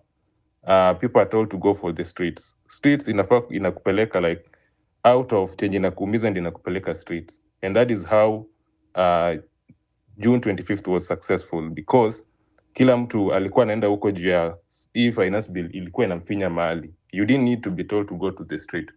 Now the only thing yenye naona it's going to take us to the streets organically again, if wame push na wakuwe careless nayo, ni hii 7 years term or extending term limits. That is something that if it handled properly, I think inaweza agitate Kenyans na walete pamoja, but other things like just telling people to go on the streets, there's that fatigue yenye imeingia, and I don't think it's gonna work by just organizing. Ngoja kidogo risasi B. Umeona hii bill ambao I think deadline ilikuwa leo 5 o'clock. Wanasema protection of critical infrastructure. Did you read that bill? I haven't read it. Okay, now there is a bill inaitwa protection of critical infrastructure that they want to kuna places like parliament, like airport, state house, wameka I think pia Uhuru Highway, they want to categorize it as a critical infrastructure. So hii bill ambao wameweka ni kuwa mtu wote mwenye atapatikana kwa hayo maeneo ya critical infrastructure, you will be fined, you will be jailed 10 years or you pay a fine of 10 to 15 million. And now in the bill is very wide. Wamesema even other business entities, if it is beneficial to Kenyans, they can apply to be joined as a critical infrastructure. Now, when you read that bill, it is actually just beating about the bush, lakini inakuja kuattack chapter 1 and chapter 37. Manake sasa itaenda baka unaweza kusikia kwamba the whole CBD, Nairobi Business Community, quote unquote, wametoka wakasema they want CBD to be listed under the critical infrastructure. So now when it is listed under the critical infrastructure, ni kumaanisha it will be out of bound for anybody to protest ama kuonekana kwamba you are at the wrong place. Now ni kuwa hautaweza sasa kuandamana. So walikuwa na the mover, the sponsor of the bill is the Ministry of Interior. So what do you think of that bill? You need to read that bill. Nitakudiam. Sawa, shukran. I think I will come to that because in our previous space yenye tulikuwa, I gave elaborate reasons why I believe Ruto is on a very fast track to become a dictator, and all the signs are on the wall. If you're not seeing it, then sijui what you are doing on spaces here. So we are not new to that. Kitu yenye pia tunafaa kusema hapa ni laws are made for men, not men made for the law. Sheria hata inaweza tengenezwa na to disobey. Sisi tumekuwa tukiprotest with the government issuing bans every now and then since 2007 elections. We have been protesting and the government has been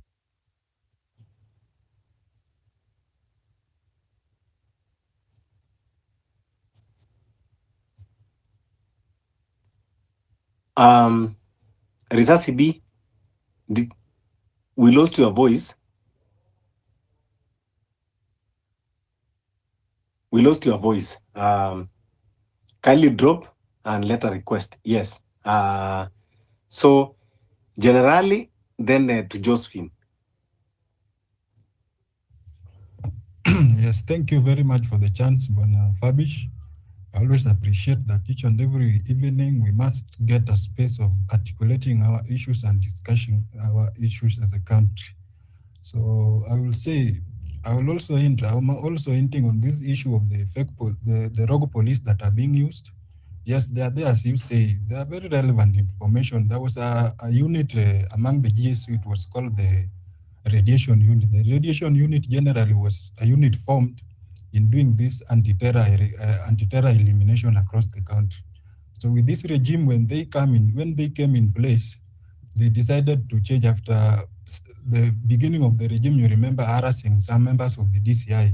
So the radiation team now is what was initially changed now with the recruitment of the rogue cops, people who are interdicted. Some are even, if you don't know, some are even picked from the prisons. Officers in the prisons during protest, they always being put on attire and they leave the forefront there in the name of countering demonstrators. So it is something happening, and there's also information we are getting about there's a warehouse hapa penye watu ufichwa after several rounds with Subaru. There's a warehouse around industrial area. We will come to know because little by little we are getting information. Hello? Am I clear? Yes, go ahead. Go ahead. Yeah, so there's a warehouse. We are also doing. We will get the information because there's a warehouse there where they also do their stuff. We are told that warehouse once served as a store center for the IBC. They were storing the IBC boxes there. So the same building which we need to establish, the same building is the one that is always used when people are abducted. And with due time, we will be getting real locations of those places, and we'll be kindly mute.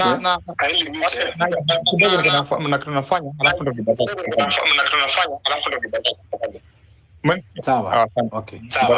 Thank you. So we are working on that. We are getting information from wherever we can. I can also support the issue that somehow the police, yes, they are supposed to be responsible for these issues. They can't distance themselves, but in some issues on the people who have been abducted, I don't know if one has ever been abducted here, but there's an issue we experienced in 2017 when we were running a Bunge Wananchi at Ambassador. If you can remember the Bunge La Wananchi Ambassador. When one time we were arrested there, we were arrested by the police. That in the middle of Mombasa Road, the car was blocked. The police car was blocked. The police car that was holding members of our Bunge was blocked, and it was like another abduction from the police. So the abductors took us from that car. That's where now you be driven to a different place where the policemen themselves cannot know. They always come that the order is from above. So when they say the order is from above and the police who have arrested you doesn't have the rank, you just have to submit and you be left in the hand of those people. So it's upon us to do self-police by ourselves. We'll be our own security because we can't depend on those people. If the police themselves cannot come out and say that this is something that is happening, we will form our own. We are not a militia group. We are not saying we are a militia or we are a resistance group that want to do bad things to this country. But the way things are going, it will also make us, because we are many as citizens, we can form our own police unit because intelligence we can do our own intelligence and deal with this issue once and for all. The second thing, I always tell you, we are many here. I know maybe you have been sent to tap the information so that by the end of the day, they send for you 527. But brother, let me tell you, there will be no soul that will be lost in this country if you are the perpetrator, the person who collects the information. If any soul will be lost, if someone's son will die, someone's daughter will be abducted and killed, and you think the blood will go to the hands of killers, even you will not be spared. It will touch you. You may have seen people who thought they were serving high in this government, in the police system. They were using all rogue means, and if you go to their families, you can get. They have all forms of diseases in this world. They suffer. but they cannot put it in public. So if you think of theirs, that is always very painful. That tear will affect you, even you with your family members. You will never have a good life. So don't think that you can be used. Brothers and sisters, this is something we are fighting for, and we have not even killed anyone. We just want our country to be in the right place, because the people who tend to make these things for us, they claim that there's something good they are wishing for us. These people do not mean well for us. If they go to a point of selling the airport till 30 years, when some of them are much sure that 30 years they won't be alive, it means they are just dealing with the recent issues. They get what they get, but we are the people who will face the real problems. So because we are not ready to face those problems, we must stand firm, and we must be very, very strong. Me, I'm supporting any person who can come with any radical group. Let us be more radicalized, so that these people get a message in a strong way. These are not people to sit on the table with. These are not people to open space and you invite them, that you sit on a table and you discuss with them. They cannot, and there's no some substantial thing or benefit that you can get by sitting with these people. They have proven that they are our enemies. They don't care about us. Someone who don't care for your health is someone who hates you. Someone who don't care for what you eat is someone who hates you. We don't love you anymore. Someone who is cutting your way of success, like education, and battling your way of success, that one is someone who hates you. They don't love you anymore. So even the issue where people always say that we bring this, some of the politicians, like someone said that there's a space I was where someone was recommending that we join the other team that has been done the politics, so that we can shape politics together. No, we can't do that, because these people speak the same language with the others. They speak their own language. They call each other at night to discuss. Waambie mimi sasa nataka Gen Z movement na nataka kuchukua hiyo movement nikulete. They will only use us as a negotiation tool. And as per now, as we stand, we are so intelligent. We are very educated people. No one can come and ride on us, and we will not allow someone to come here and tell us, oh, it is high time we fold up, we join this one, and we come together as a team to combat. No, they are speaking the same language. Those are people who can go to State House now and the gate is opened for them. What about us? Fabit, you can't say that today if you go to State House, a call will be made that you are in the gate. They don't know you. So this person who comes that we work together and he embroil himself as a leader there, it cannot work. This is somebody who is fighting for his own interest. There are people who are fighting for the government deals, and these deals are not going the way they want. That is why even when the movement was in the hype, kila mtu akienda kwa matanga, it was Gen Z. They wanted to embroil that symbol on our side to get the benefit. To kutaja to Gen Z so that they get spaces to talk. No, we can never be used. We have been used enough, and we are saying enough is enough. And now we are making a move that we are moving now to secure this thing ourselves. We don't need them. We have proven that we don't even need their cash, because some always come that way. We can do for you the part of finance very well, so long as you stand with us. We don't want those finance. The little that we have been collecting here is the one that has been helping us. So whoever is here, whoever they have sent you to listen to our views, tell them we are not boarding. We are not part of them, and they shall be never part of us. We are standing as a movement. We believe that this fight we are fighting spiritual. By belief, the Almighty God also will help us to fight this war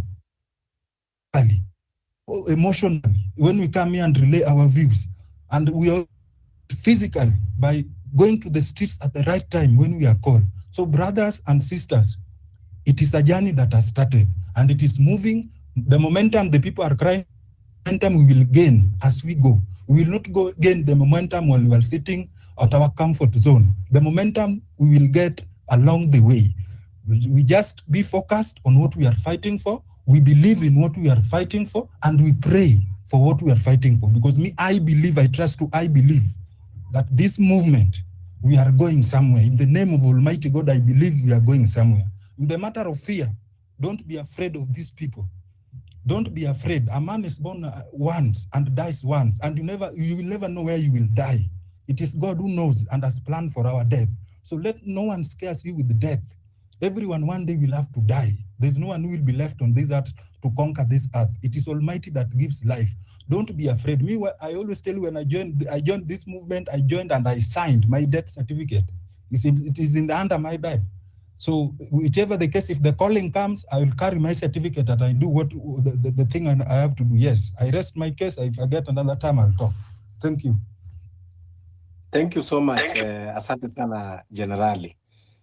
Josephine, kindly go ahead. Then we will come back to Risasi because his speaker could drop. Josephine. Thank you. Can you hear me? Yeah, loud and clear. Go ahead. Thank you so much. I want to salute fellow Kenyans wherever you are. Good evening, good morning, good afternoon. I hope you are all well. Yeah, thank you, Fabian, for giving me this opportunity. And also thank you for hosting the space. We are grateful at least people can share their opinion. First and foremost, I want to echo the words by some few speakers who have spoken before. Yeah, and also I wanted to echo what Fabian, you've just said, that we are having guys who have been frauded by Farouk Kibet and his cocoon, or now they are going to destroy people by abduction and all that. What I would want to say is that I am not an instigator of violence, but when things get to the worst, I don't think it's right. We observe those idiots, allow me to call them idiots, come and abduct people and we are watching. We should set those Subarus, any vehicle which doesn't have a number plate should be set ablaze. Why should we let it go in the first place? We should set it just ablaze. You see it? And set it on fire. Because why is it abducting people? Have they produced documentaries to show that? Because in the Kenyan Constitution, before you arrest me, you should actually produce a warrant of arrest. And if there's nothing like that, let the public set that vehicle on fire. We don't care. After all, actually, it belongs to no one because it doesn't have a number plate. So why should we allow our people to be killed, fellow Kenyans? It's sad. It's something I wouldn't want to talk about it, but personally, that's what I would encourage. Because anyone who comes to actually abduct you, that's a criminal without producing any arrest warrant. Point number 2. Somebody has just said that they are waiting to see Ruto go up to 2027. And I want to take you back to the Bible and tell you that the Bible says that a wise woman constructs a house with her own hands, but a foolish woman destroys her own house with her own hands. And I can refer President Ruto right now as one of the stupid women or foolish woman who is destroying himself with his own hands. He has decided to wage war against everybody in the country. He's waging war against the judiciary, he's waging war against the citizens, against everybody. He is the only person who is right by himself. And what I can say is that even if his bosses, his guys are here trying to listen, let them take this message to him. He has portrayed as one of the foolish people in this country, a person we have known as the very smart person. He has actually declared to show how foolish he is. I want again to refer to the Bible. There was that one rich guy who just went to his farm and did a very well. He prepared his farm very well, and he had a baba harvest. And he told himself, "Now I have plenty. Let me construct a new granary, and I put all my harvest in it." And after he did that, he told himself, "My soul, now be consoled, rest and have joy, have merry for the rest of your life." And that particular night, the angel of God just descended and told him, "You stupid, foolish man, now I've come to pick your soul. Tell me, or whatever you have just actually put in place, it belongs to who?" So what I'm saying is that President Ruto has just decided to be actually to destroy himself to destroy the entire government. And fellow Kenyans, let me be honest with ourselves. There is something we don't tell ourselves the truth. Immediately we entered the parliament in June, we stopped having a parliament. So the people we have there, they do not represent us because we took our power back to ourselves and we said we can represent us. That's why we invented in the parliament. So when we are seated here and we are waiting for the MP saying that they are supposed to be representing us, they cannot represent us because hurriedly we have taken our authorities back by actually getting into the parliament. So what they are doing it because they are aware that they will never come back to the parliament. Yet we are seated watching them now actually start kufanya ukarabati wa sheria, waanze kusema wanataka kujiongezea hata 2 years on top, so that they serve for 7 years. Fellow Kenyans, can we read between the lines? Can we read the dots and join the dots and wake up and stand for our rights? The men in this platform, the women in this platform, we had Wanja wa Mwandori, we had Makatiliwa Menzas, and these are people who stood and told the colony guys, we are going to deal with you squarely. You have to leave our country. A time has come. We let Ruto know that now he should be packing and leaving our country alone at peace. We are not thirsting for blood ourselves. And that's why we are trying to push him in a kind way to know that as long as he's fighting against everybody right now, he doesn't have a room in our state, in our nation, for him to continue ruling us because he has already portrayed his failure to us. Fellow Kenyans, let's stand firm and remember that already a lot is coming up, and I'm very much impressed by the way Chief Justice and the Deputy Chief Justice have written to the State House and told Farouk Kibet openly, we are not part of this and we are going to stand by the law. Those are the Kenyans we want to see who can stand firm and say, I have to go as per the law, not the way you want things to be done. I will follow. I have a code of ethics, and I will adhere to the code of ethics.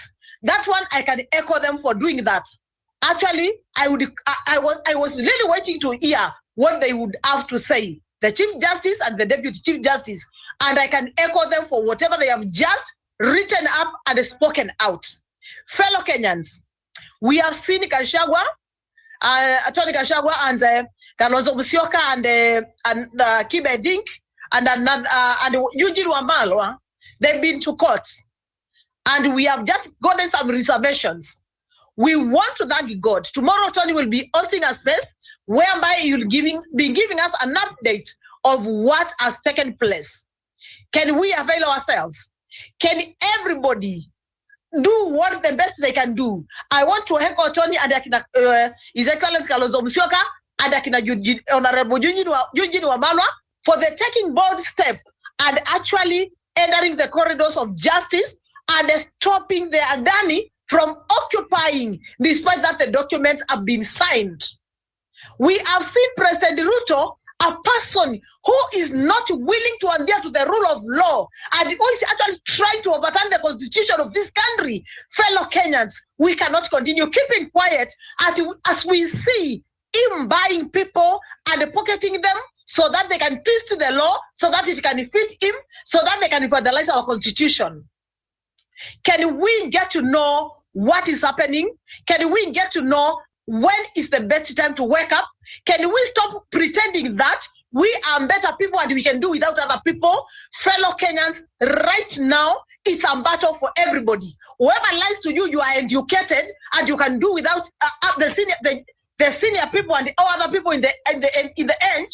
My friend, you are wrong. And I want to tell you that with no fear or contradiction. The youth on themselves, they can do nothing. They can do nothing. Let's be honest with ourselves.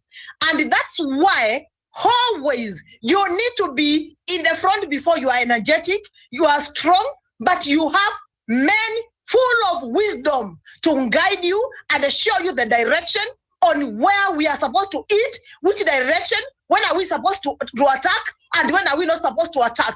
We cannot just wake up and start saying we are more educated, you are better than nobody. Let me tell you. Now, if you want to think you are better than nobody, look at Mwangi Mutuse, and he has portrayed. Now, any stupid person in this country, you don't need to tell them they are stupid. You just tell them, Mwangi Mutuse, get out of my way. And you will know that you have just told him he is stupid. So can we use our wisdom, fellow Kenyans? Can we try to be wise enough? Can we know that we need every other person right now? Anybody who is not in the government is part of us, regardless of anything else that you think. You cannot protect what you do not have. At the end, you have nothing. We cannot protect what we do not have. We have to go for it. We rescue it. Then now we start protecting. Right now, what's going to protect you, people, my friends? Let's wake up and be vigilant and be wise enough. Forget now your documentaries. Forget your papers. Forget what you have. Now try to balance your wisdom together with the papers that you have. Your qualifications together with the wisdom that you have. That's the only time we can achieve something. Fellow Kenyans, it's unfortunate that I'm getting emotional. But I'm looking at what is happening. Right now as we are talking, we've seen over 108 people being terminated, being sent on a compulsory leave. These are people who are people's parents. These are people who got some loans. These are people who are really suffering in this country. And now they are fought because they found themselves working in the office of deputy president.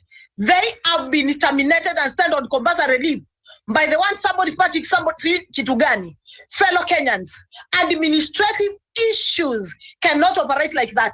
Even when we are transiting from another government to another one, we never terminate the people in those offices. Eventually, they are only transferred when they are found they cannot deliver within that office. But after already the office have been occupied by a new occupier. But you cannot terminate a civil servant. But by the virtue of them finding themselves in the office of the president, it was not their fault. They just got a transfer from somewhere else and they were brought there. They were not part of the government, and somebody cannot be punished on behalf of other person's mistake. Fellow Kenyans, if we mean justice, can we stand for justice for everybody? Can we speak about justice for everybody? Because that could be me, that could be your father, that could be your mother, that could be your sister, that could be your even relative. And why should that happen to them? Why should they suffer that misfortune and we just still keep quiet, fellow Kenyans? I think that President Ruto has done a lot that cannot be tolerated anymore. And for me, even if I were to face him right now here, and if there's anyone who is here, let him put the speaker for him to hear what I'm saying. I'm saying this. I don't have any one single left reason to have Ruto as a president of this country. I don't have even one single reason. He has massacred people. He has refused to honor. We have seen students get banned in the schools. He has refused to honor. He has sworn to protect us. He has sworn to be a symbol of unity in the country. We are not seeing that. And if we are not seeing that, he is busy fighting for his stomach, then fellow Kenyans, for me, I don't have any single reason, even one single, to say that Ruto can be the president, or can continue being the president of this country. It's true, he is seated there, but he should pack and leave our country. We need our country back. We need now even to clear with the parliament, because he has even refused to constitute the IEBC. Remember, in his docket, he was saying that Kithure Kindiki has been declared by the IEBC, and IEBC, which is non-existence. Within 40 minutes, Kithure Kindiki was cleared in every territory by every arm of the government which needed to declare him. Why are we allowing ourselves to be misled by somebody who is actually violating the constitution, which is supposed to protect? If you are violating the constitution that you are supposed to protect, then we don't deserve you in this country. We want a person who can hold a high esteem to the constitution of Kenya and stand for as a symbol of unity to protect each and every citizen of Kenya. Fellow Kenyans, what I am requesting is that, can every one of us do what you can do best? Personally, I'm doing what I can do best, and very soon, something before the end of this week, by God's grace, we shall see it also taking place. Do what you can do. Personally, I have felt happy with whatever has been happening. Let's stand firm. Let's pray for our country. We are going to save our country. Ruto is leaving our country for us to run our own country. We don't care whether we have an ABC or we do not have it. We don't care what will happen after he leaves. We will sort it once we get there. Thank you so much, fellow Kenyans, for listening to me. I really appreciate you. I continue praying for you as I ask you to pray for me. Thank you so much, and I really appreciate you. Anyone who feels that I've just battered them, I was just trying to drive my points. I was not fighting anybody. I'm only interested to see sense in every one of us, fellow Kenyans. Thank you so much, and may God bless us. Thank you. Thank you so much, Josephine. You have really injected. This is the energy that we need. What I just want to put records clear here is, in the movement, it entails a lot of people. And along the journey, some people get fatigued. Along the journey, some people lose hope. Along the journey, some people are maybe conflicted. It is common for every movement for such things to happen. But that should not be a distraction in the movement. Kwanza ile kitu nataka kuambia ni kuwa, you know, some people are saying, we fear for our life, we fear for this. Listen, if you are ukawekwa kwa nyumba na simba, ukimwona simba mbugani, you can run away if you can. You can climb a tree, or you can run as fast as you can. But now, if you are caged in one room with a lion, would you just lie down and let it mold you? Or you will try to fight as much as you can?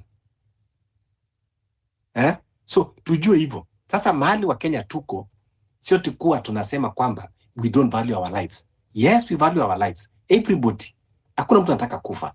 Lakini sasa tumefika situation ambao tumewekwa kwa room moja na simba. Kwa hivyo tukae tu tumpatie shingo atutafune, ama tujaribu tutafute kitu yote tumgonge, tujaribu tutafute panga tumkate shingo, tujaribu ile kitu yote ambayo tunaweza kufanya. Kwa hivyo sasa zingine nachoka watu wakija kusema mnadanganya watu, mnafanya nini? Mnajidanganya. Listen. Inchi kupiganiwa haipiganiwi na siku moja. It doesn't mean kwamba sababu umejaribu mara moja umefail, that is the end of it. Revolution is a journey. Muna fail, muna strategize, muna jaribu kukua tactical, muna angalia tena muna safiri. Lakini si ati kwamba ati sababu tumefanya moja ama imeenda ati sasa tuinue mkono tumwambie Ruto wewe tupeleke hasa mahali unataka. I want to put it clear here. Kuwa na niwa nasema katika every space. Two things I normally put. One, understand that Kenya is at war. There is no other definition. We are at war with the regime. If the regime that is arming the goons, the militia, to work with guns, kidnapping, abducting, and killing people, we are at war. Secondly, what I want to say is, what you have to understand, one thing is, Ruto is a tyrant. Ruto is a dictator. He can never be defeated in a constitutional contest.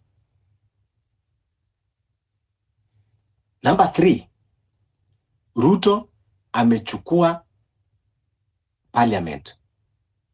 Ruto tunakubali kwamba amechukua nusu ya judiciary.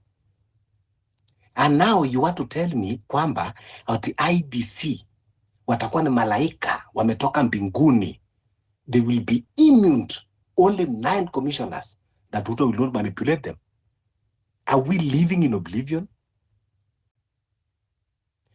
Belio Kipsang ambao amekuwa for that ministry for long, yeye ndio atasaidia Ruto kuiba kura. Because atafanya nini? Ataanza create non-existing polling stations, schools. Before mfungue macho, kuna votes za Ruto ameingiza almost 500,000. And a lot of tactical ambao anatengeneza. So tusijidanganye. So we only have one way to remove Ruto, and that is through revolution. We don't have any other option. Either through the civilian revolution or through the military one. Maybe military will join later. They can join any day, they can join later. But we, as the people, we must continue agitating, we must continue burning the fire. Na tuseme kwamba we must do everything that is possible kumondoa. If Mau wangekaa chini, waseme tutapiganaje na mzungu? Mzungu akona bunduki, mzungu akona nini, akona gari anatembelea, sisi hatuna chochote. Tungekuwa bado tuko kwa minyororo ya wazungu mpaka leo. Wale wazee walikuwa wana kisomo, walikuwa wana nini, but they went into the forest na wakaendelea kupigana mpaka mzungu akakubali, akapeana. We must agree kwamba we made a mistake by putting a tyrant in power. That one we must all agree. All of us, we made a mistake. All of us, we made a mistake.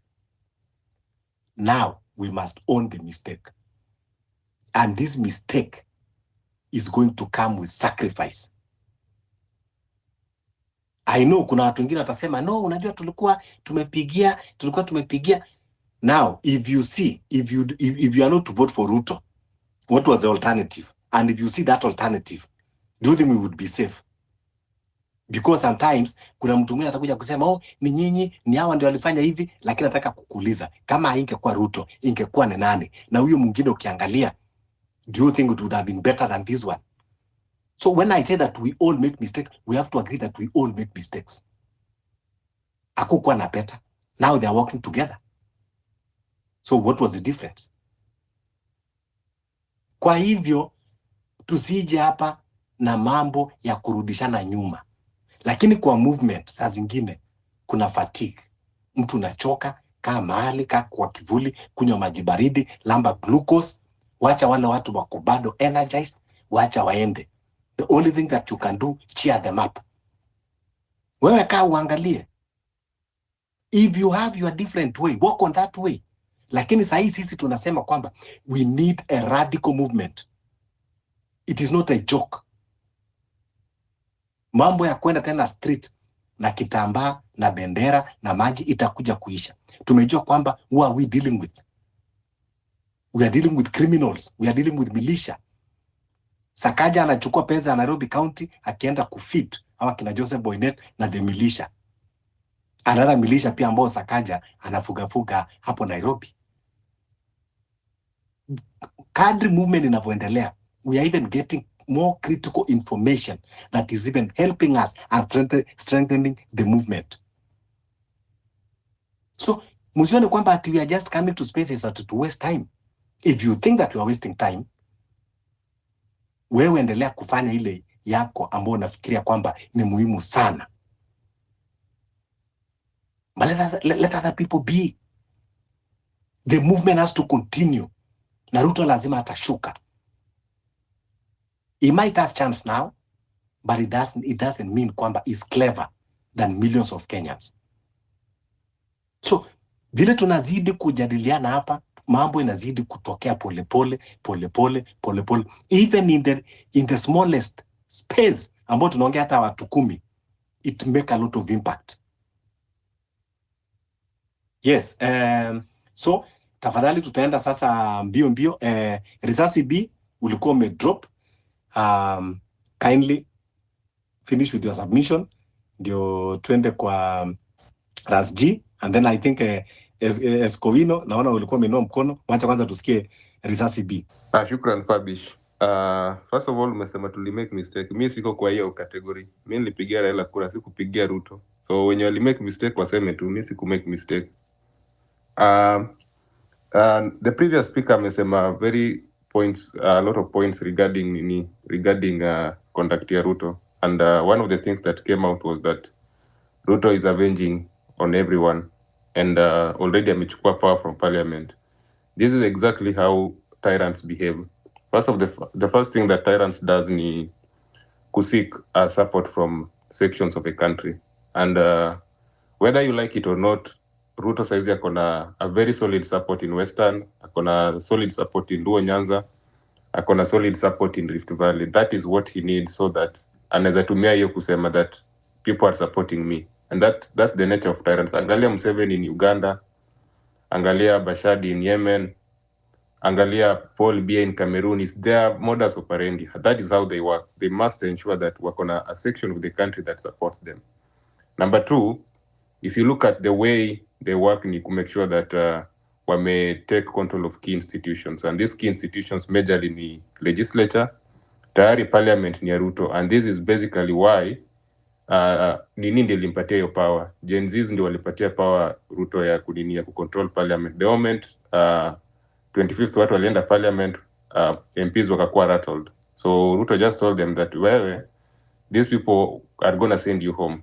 That time we could easily send MPs home, but the person who came and saved them is Ruto. Now Ruto has them with the balls. Anything Ruto mwambia watafanya.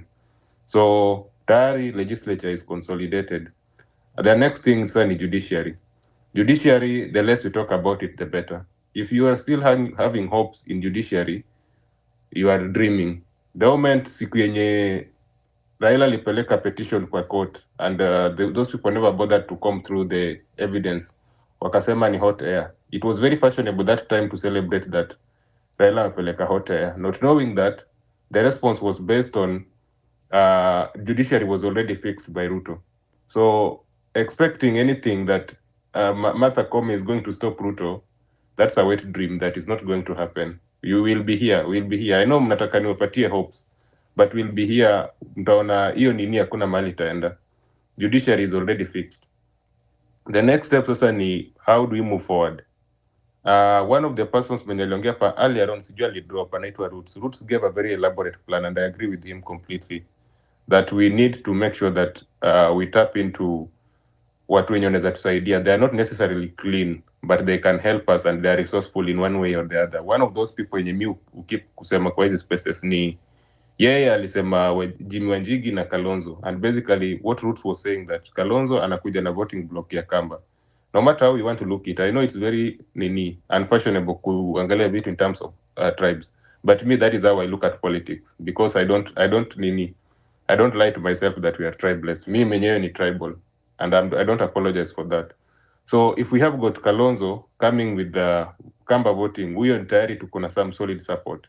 And then Jimmy Wanjigi, we know what he comes with. Huyo ni mtu wa kuja na finances and knowing how this government works. So those people, we need them on their side. Martha Karua hapana. Martha Karua is the grandmother of injustice. Huyo hata msimlete karibu. And I'm saying that for free. You can say what you want to say, but that is the grandmother of injustice. We know her role in 2007. Alikuwa Justice and Constitutional Minister when Kibaki was being sworn at 8 p.m. at night. So now, if we can bring these people wenye wakona some element of resources kutusaidia, we might have marginal, and I'm saying marginal because in terms of numbers, Ruto has locked it in. Like it or you don't like it, he has already locked it in. Now, this brings me to point yenye Kowina amekuwa akisema hapa. The realistic path, and also Fabish, you said, there are only two realistic paths ya ku make Ruto useless. One, and this is what Fabish is saying, revolution. From where I sit, revolution cannot happen under the current conditions. That is another wet dream. Maybe things will change, but right now it's just next to impossible to have a revolution as 28 and 25th June, because we give this guy time to think. And he has thought about it. He is now coming up stronger than we thought. The next thing is to make the institutions in control useless. One way to do that is to make sure that umepatia MPs who are not who cannot be swayed. And the first thing to do that is to make sure that by 2027, for now until 2027, naye nataka watese kabisa so that mulan vizuri. Hiyo naye I'm not going to change on that. But ikifika 2027, make sure that you vote an MP mwenye anaweza kutupresent na somebody who doesn't is not a puppet wa Ruto. We need to fix that legislature. If we fix that legislature, we will have got some breathing space. Otherwise, tukimpatia MPs wenye ataka work na wenye anawanini, we are not going to manage it. One way to fix that legislature is to make sure that Sorry, bro. And I have a lot of points, but you're talking, and we have a lot of questions. It's like you're putting things in our brains. It's like you're fixing my brain. No, come on, man. Come on. I'm not responsible. Yeah, I'm not responsible for your ignorance. If somebody can come to space and fix things on your brain, that's your problem. Hiyo ni shida yako. That's not my problem. Can you land your point? This is space. If you're listening to what I'm saying and take it for seriousness, then you have a big problem. No. But it's a discussion, not that you implement your decision. That is like how it's supposed to be. Come on, man. Okay. Fabish ni sawa. I'll come back when any other people can talk. Otherwise, I cannot help somebody who is ignorant and stupid. Blame. If you don't want to reason and nobody is blaming you, but we are telling you facts. Come on, man. We want to listen to you, but come on. You know what we are talking about. Come on, bro. So I'll come back for okay. Ni sawa. Okay. Yeah. Thank you so much.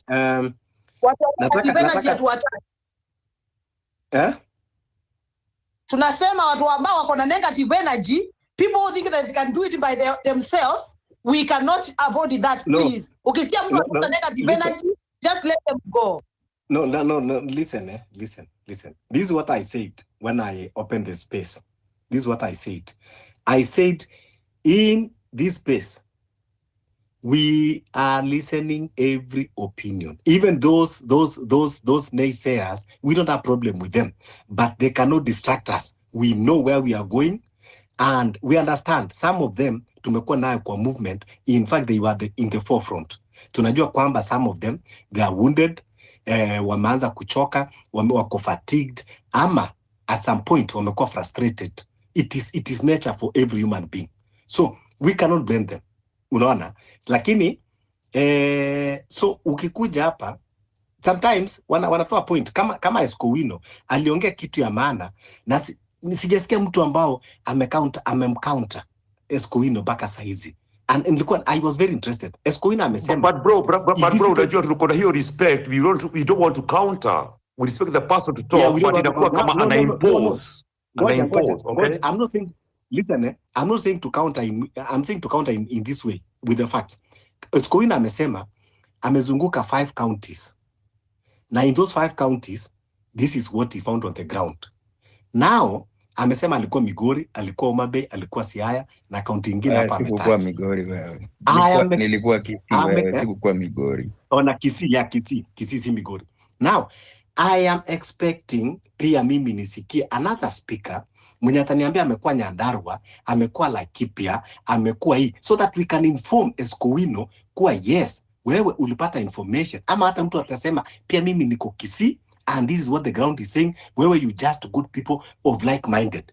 This kind of discussion do ina shape our movement, because not everybody ambao anakuja, we just want to show these people ambao wana lose focus, we want to put them on the focus. So Escowino, me, I don't want to say that he's fighting the movement, but amekuja akasema, guys, this is what I saw in the ground.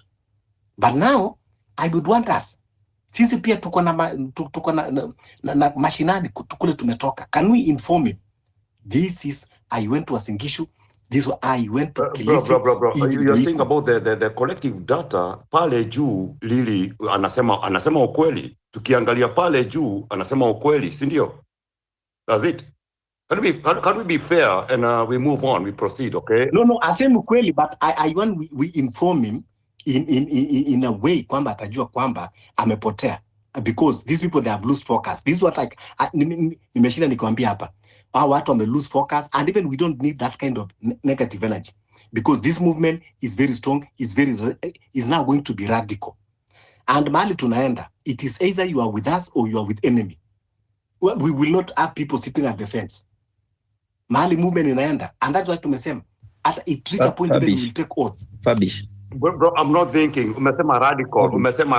Niko hapo, mimi ni mjeshi. Umesema radical, I cannot move on. What do you mean? Mungu moja juu niko ndani. I'm in, okay? I'm in. Okay. Haya. Yes, Escowino. Acha nikusaidie. Lakini nilikuwa nataka tusikie wangu amedrop. We needed to hear from Wangu, kindly request the mic again. Umedrop maybe because it was in a debate. I didn't want to go it this way. Please, let's have decorum. Escowino just told your thoughts. Kiasi kidogo. Wacha nilete son of who? Is it son of a fate? Son of fate. Fabish. Yes. What happened? Yes, thank you, Fabish. I can hear you arguing on some points, but me, I have this to put across on the mind of Kenyans. You know, the movement started very well, and Kenyans really turned up on 25th of July. From 25th, the pressure started decreasing. You know, what I can say, when Bangladesh were tired of their government, they turned up and they were on the road. They protested, and the government had to fall. When Sudanese were tired of al-Bashir, they were on the road, and the government and al-Bashir had to be withdrawn with coups. Yeah, Kenyans. Okay, I can say the movement is getting hotter, but there's some sort of tiredness. We started well. It is not a must that you get reminded that we have to be on the road. Rubbish, what happened to this?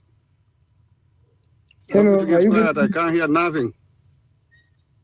Hello. Kindly drop and come back. Hello. It's better because when you talk about al-Bashir, you must know really what was there in Sudan, how it started. Anyone who is getting me? Rastan, ngoja mtu amalize thoughts zake bana. Una interrupt kila. You have a point, you have an opinion to everything, bana. Hey. I was saying, okay, Justin has just said that the LSK, the judiciary, has just written a letter to State House. Those guys are playing with minds of Kenyans. That same CJ, kwani hakuwa anajua that the deputy president, the deputy CJ had chosen three judges to bench the ruling out of the High Court, Gachagua impeachment. Sahi wanaandika letter to the State House convincing us that they are with us. No, those guys are brainwashing us. Ruto, I can, Kenyans, there is one problem we are really facing. We tunaingia online, we see the tweet from CJ, then we get convinced. No, we should be straightforward. Come on, motion is going to withdraw this man from power. What are our plans? Yeah, okay. First of all, Adani and NHIF, all those are fallen.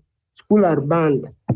Today, I've just heard that IBC has called ODM to to submit their appointee. President today has turned out and called out the ruling of impeachment from the High Court to Supreme Court.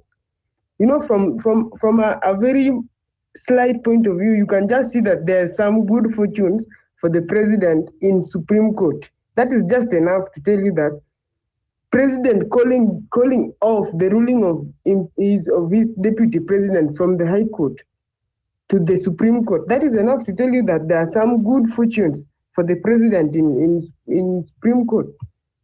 Why are they convincing us now that they have written a letter to the president? No. Okay. I can agree with the Risasi Bandia on some points, not all points. Okay. The only solution here is revolution. But what you have to know is that revolution cannot come in a silver plate. We have to shed blood. Our speaker gave an example of Mau Mau. Mau Mau were tired of the colonial power, and they were out, irrespective of the weapons they had. Yeah, they were out.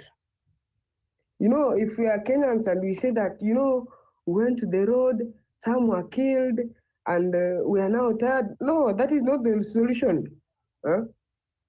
You can see just our neighbor here in Somali. That is what is going on.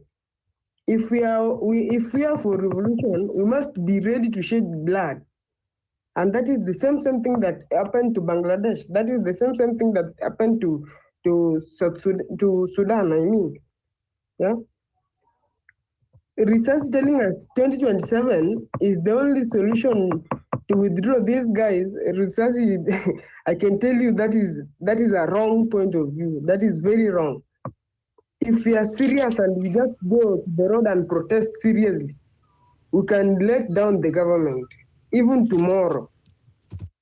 It is not a must that you wait for 20. Oh, we've learned. You are saying that you want to learn. We've learned. We've learned. The 2 years that they have been in power, we've learned. We've learned enough. There's nothing to learn anymore. Yeah. So you can. Thank you, Fabrice. I think those are the few remarks I can put across. Thank you so much, son of it. That is true. Revolution cannot come on a silver platter. You have to fight for it. Wangu, kindly open the mic and give us your submission. Then we go to Toria. Let's hear from our ladies. Then we'll come back.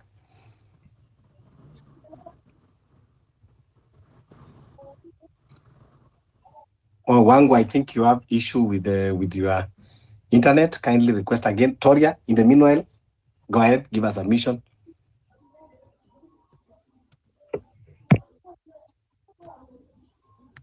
Toria. Oh. Babish. Yes. Can you hear me? Kiasi kidogo. Salamu tu. Yeah, I can hear you. I can hear you, Sylvia. Sawa. Toria. Okay, as you're waiting for Toria. Yeah, go ahead, Toria. Nakwambia just a minute nakuja. Okay, ngoja ni approve Wangu. Wangu, yeah, go ahead Wangu. Now your speaker is okay, it's on.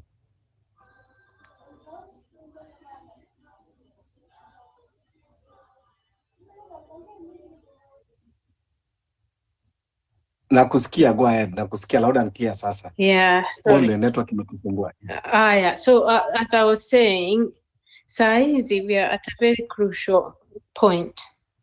Na kama vile wengi wetu wanasema, we are at crossroads.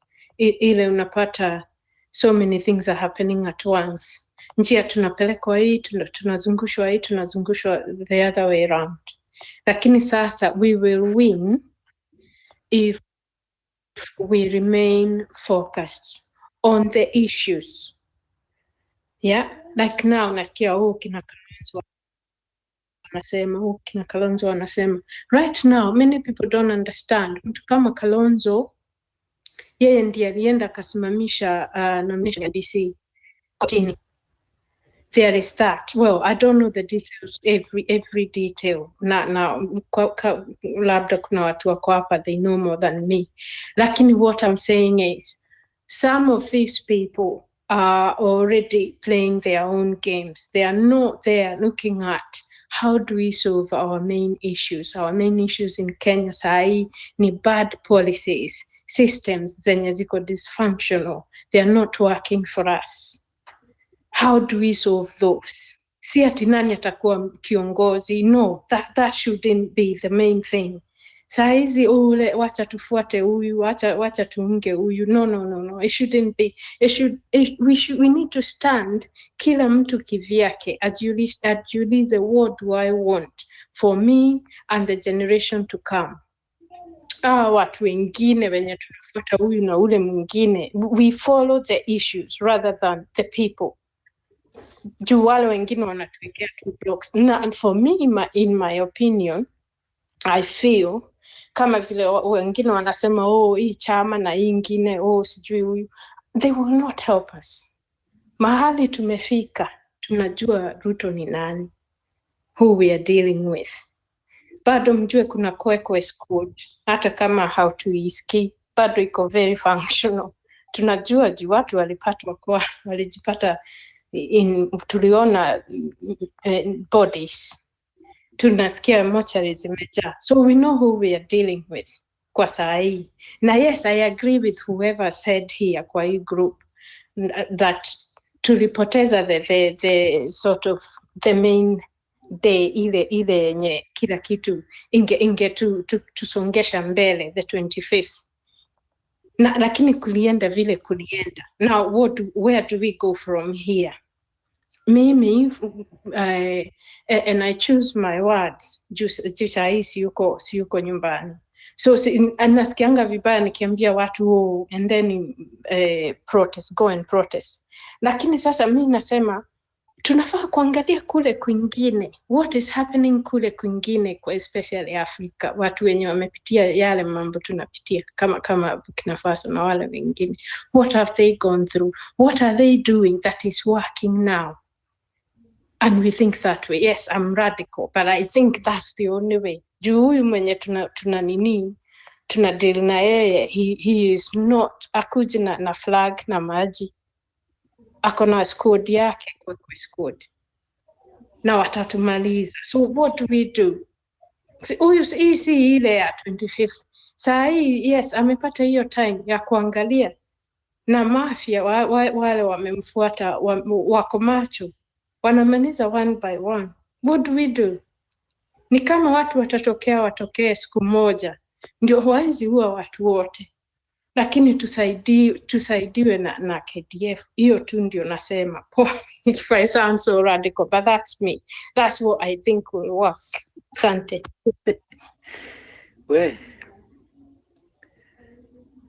Yeah, thank you so much, Wangu. We have to continue fighting on, soldiering on. We don't have another option. Hatuna option ingine. Rasji, alafu ndio tuende kwa profesa, alafu tuende kwa hiyo. Eskowino, bado tu kidogo hapo, maana ulikuwa ushaongea. Ngoja kwanza tusikie ambao walikuwa hajaongea. Rasji alikuwa na rebuttal kidogo, alafu profesa, then hiyo bado hajaongea. Fabish, unajua I think you all know Alex Mwakideo. He's a presenter. Na Alex Mwakideo is one of the Kenyans mwenye amekuwa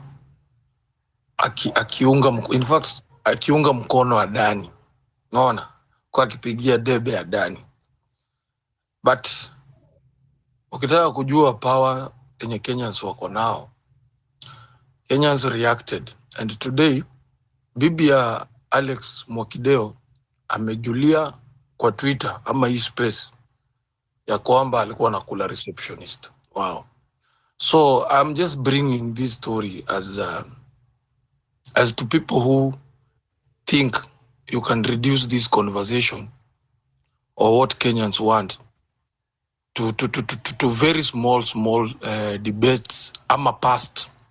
Because, and I'm saying this to a lot of respect to my friends, kuna jamaa amekuja hapa akaongea kuhusu Martha Karua, and I'm not here to speak on behalf of Martha Karua. Please, you know kuna watu wanaongea wanasema now and when we started talking nilisema please ongea kama as an individual, don't talk like unataka ku carry the whole community. We know our brothers in the Luo land have done a lot and have been advocating for good governance. But we kama unataka kuangalia Karua kasema ati unajua Karua during the NAC coalition he denied Raila victory, so it is enough reason for you to say Karua does not fit to talk anything on behalf of change. Then you are lost. Then you go ahead and say that when Raila carried a bunch of files to the Supreme Court, so those two arguments forms the opinion that you can tell people now you cannot achieve, currently as Ruto is hamumwezi, and these are the debates. Unajua, it's either you are pro movement or you are not. Hakutakuwa na story of fence sitting. There is no fence sitting. If you are preparing yourself to join the other side, gladly piga step moja mbili, enda kwa mtandao, sema mimi nimeingia huku. Naelewa. And I think there is something also very important I wanted my good friend, my very good Redemptor to know also. Redemptor is very genuine. And I want to remind Redemptor, unaona wale wa jamaa wenye ulisema juu kuna wakati niliongea kwa sema tuliform chama. Mimi have never been a part of that chama. I've never done any inject or anything. I'm not part of it. So I wanted just to clear, let me clear that. I've not been part. I just used to co-host a space with a guy mwenye ako associated na hiyo chama. But I don't think umeniona nikiwa kwa chama. But very important, nilikuwa nataka ni put across hiyo. Please let us avoid those. And then let us not carry also what happened. Because even today, it is very evident that even if, Mimi personally, I was in the machinery ya campaign for Raila. Mimi. But, nimekuja kurealize, even if we had elected Raila Odinga, we would not be having a solution in this country. So, tuaje time na God afanye. Kwa sababu even, okay, there is a place, most of you are not aware, the current president, Ruto, had planned to impeach Uhuru wakiwa in the last term. I don't know if you are aware of that. He had planned. He had approached Raila Odinga on impeaching Uhuru. So Uhuru, the reason why Uhuru kept quiet with Ruto all this time, he knew. Alikuwa anajua na alijua the only way ya kudeal na ujamaa wachana naye afanye hivyo. So to my Lake brothers, I can guarantee you we need to restart this country afresh because all these people are the same. They are all the same. Don't have this delusional that now that baba akona mguu moja kwa serikali, unaelewa? Sasa naweza anza kuongea something contrary to. Please don't be tempted. William Ruto will not help lawyers. I can guarantee you that. He will not help the laws. I can guarantee you that. The only people who will benefit with the Ruto administration are fellow thieves. And the thieves, they don't have a tribe. They don't have a tribe. Hawana. And let us take stock on what we have done best. Angalia kitu yenye wakina Anthony wamefanya. Yeah? They were just, we knew them here hapa kwa space. They are stopping Adani. Yeah? Wame-manage, wameenda, wame-achieve you. So, they are the very good things and positive things we can take home. Angalia kanisa. Look how the church is now coming out. The same platform William Ruto used to fool pastors, evil, and the churches are the best avenues, the civic education. If all the pastors, umeanza kuona even wakina Wairimu, they are now calling out this government. So let us encourage church, to encourage kila mtu yote. You saw somebody here amekuja kwa his space. I want from the tone. I think he's from the military. He spoke some misimujui and ameongea kuhusu Ogola hapa. I can tell you there are so many people in the forces not comfortable with this government. So let us encourage. Usikujuka, don't put energy. Wacha kuleta ile energy ya kisiasa. Tuachane na hizo siasa duni. Mnielewa, tuachane na hizo siasa zetu za ukabila zenye nani. Some of us are saying, wakati tunasema story kama ya Rigiji, we don't love Rigiji. Hatumpendi. The only thing we are trying to say here is William Ruto anatumia, he's already breaking, he's already mutilating, he's already disrespecting the constitution. Maana Rigiji ameenda kotini kama Mkenya, kama mimi na wewe. Umeelewa? So whether he will get justice huko, because even a thief can go has akona right ya kuenda kujidefend kule kotini. But what we are saying here, tusifurahie ati ameanguka. Tunajua ni mwizi kama Ruto, lakini tusiyakubali Ruto hatumie katiba kuivunja katiba. Look right now what he's doing in the judiciary. He wants Justice Mwilu and the Chief Justice to have a conflict. Naona anataka, sijui kama mnyi mmeona hiyo. He wants that conflict at the judiciary. And ndio atumie puppets wake kufanya yale anataka kufanya. And we should be very, very careful. At this particular time, the most important person. Na ndio unaona pia mimi, I'm restraining myself from attacking the judiciary. Let us not attack the judiciary. Kwa sababu acha nikuambie, nchi ikichomeka ni judiciary itatusaidia, si baba atakusaidia, si mtu mwingine atakusaidia. Na ndio kila mtu hapa, na ndio kuna watu wanasema wale wenye wanapasuu the justice way, the constitutional way, wacha washike hiyo barabara, they do it. Wale wenye tumeamua the forest way, Fibisha anajua ni nini tunamaanisha. Tutaenda hiyo route, at the end of the day tukutane uko mbele kama tuko na one goal. So but hakuna avenue hapa katikati ya hapa kufence it. Uko tu hapa wewe unikurushia wengine tu, unaambia jamaa unajua tuko pamoja, lakini mimi naona hii jani inakaa impossible. My friend, hiyo zi. Sasa uko ile side ama uko hapa. Thank you. Thank you. Ras G, there is no sitting on the fence. Yes. Safari mutajiondoa moja moja. You cannot do people. It is either you declare your stand. Uko upande gani? You are with the movement or you are with the oppressor. Mwache mambo ya kutudanganya hapa. Unajua ukienda hivi sijui ulikuwa nafaa uende left. No. Either you choose which battle side do you want to be. Do you want to be with us or you want to be against us? Do you want to be with us or you want to be with our oppressor? So Rasji umemaliza kuongea, nao wacha tumsikie Ayo. Yes, Josephine.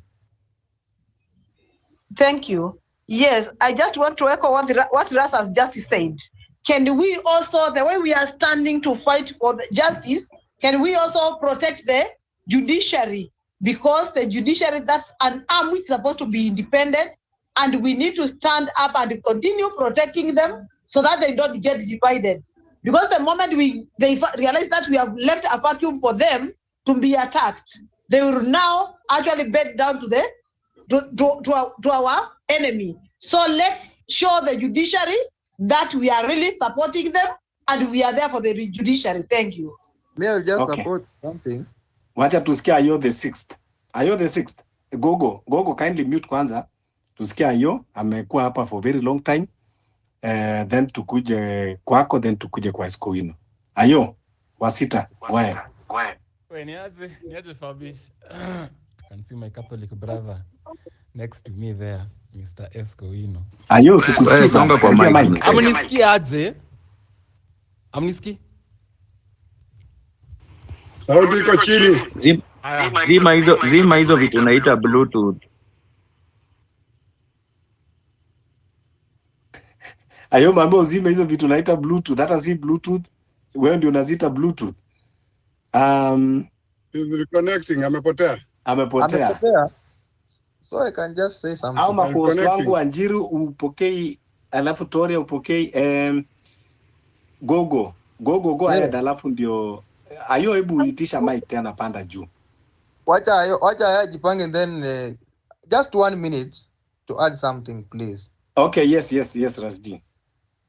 You know, the way this country is being governed at the moment, nobody of the caliber of a common Mwananchi should support it whatsoever.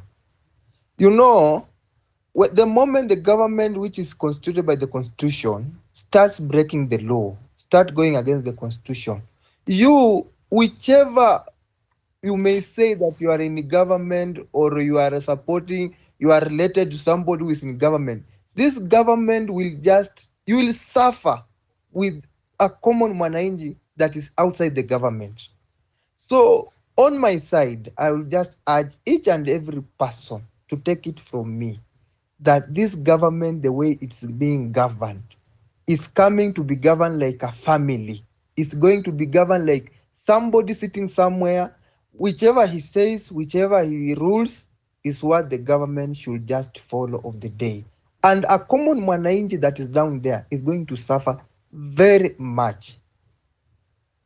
On the other hand, the things that are being happened, the other day I saw Umtata say that that day that the Senate was voting against the impeachment of Gachagua is the same day that they were signing agreement of Adani. So they have concentrated our minds to concentrate on Gachagua thing, while other things down there they are cooking. Which is going to suffer this country most? You saw the other day Gachagua say, I think it was yesterday when he was being discharged from Karen Hospital, that the supply of medicine, it has been consolidated into one company, an Indian company that is supplying medicine. You see, such things, how we common mwananchi that is yearning to do business with the government, how will you get that opportunity when now business is being taken away from our country? It's being driven by foreigners. I think this government should emulate what Magufuli and this man, I don't know, it's a Jeshi from where, who is governing a country there. The first thing he did is to chase away the foreigners so that the common mwananchi can benefit from his own country. We work tirelessly to add tax to this government, but we are not seeing the value of the tax. And I'm sure of the end of these 5 years, I don't think if this government will be able to even construct 2-kilometer road, lami, in any part of this country, because the moment the rate at which money is being swindled in this government is at of a very high rate. We need to style up. We need to wake up. We need to do each and everything that it takes to see that our government is working and is on toes.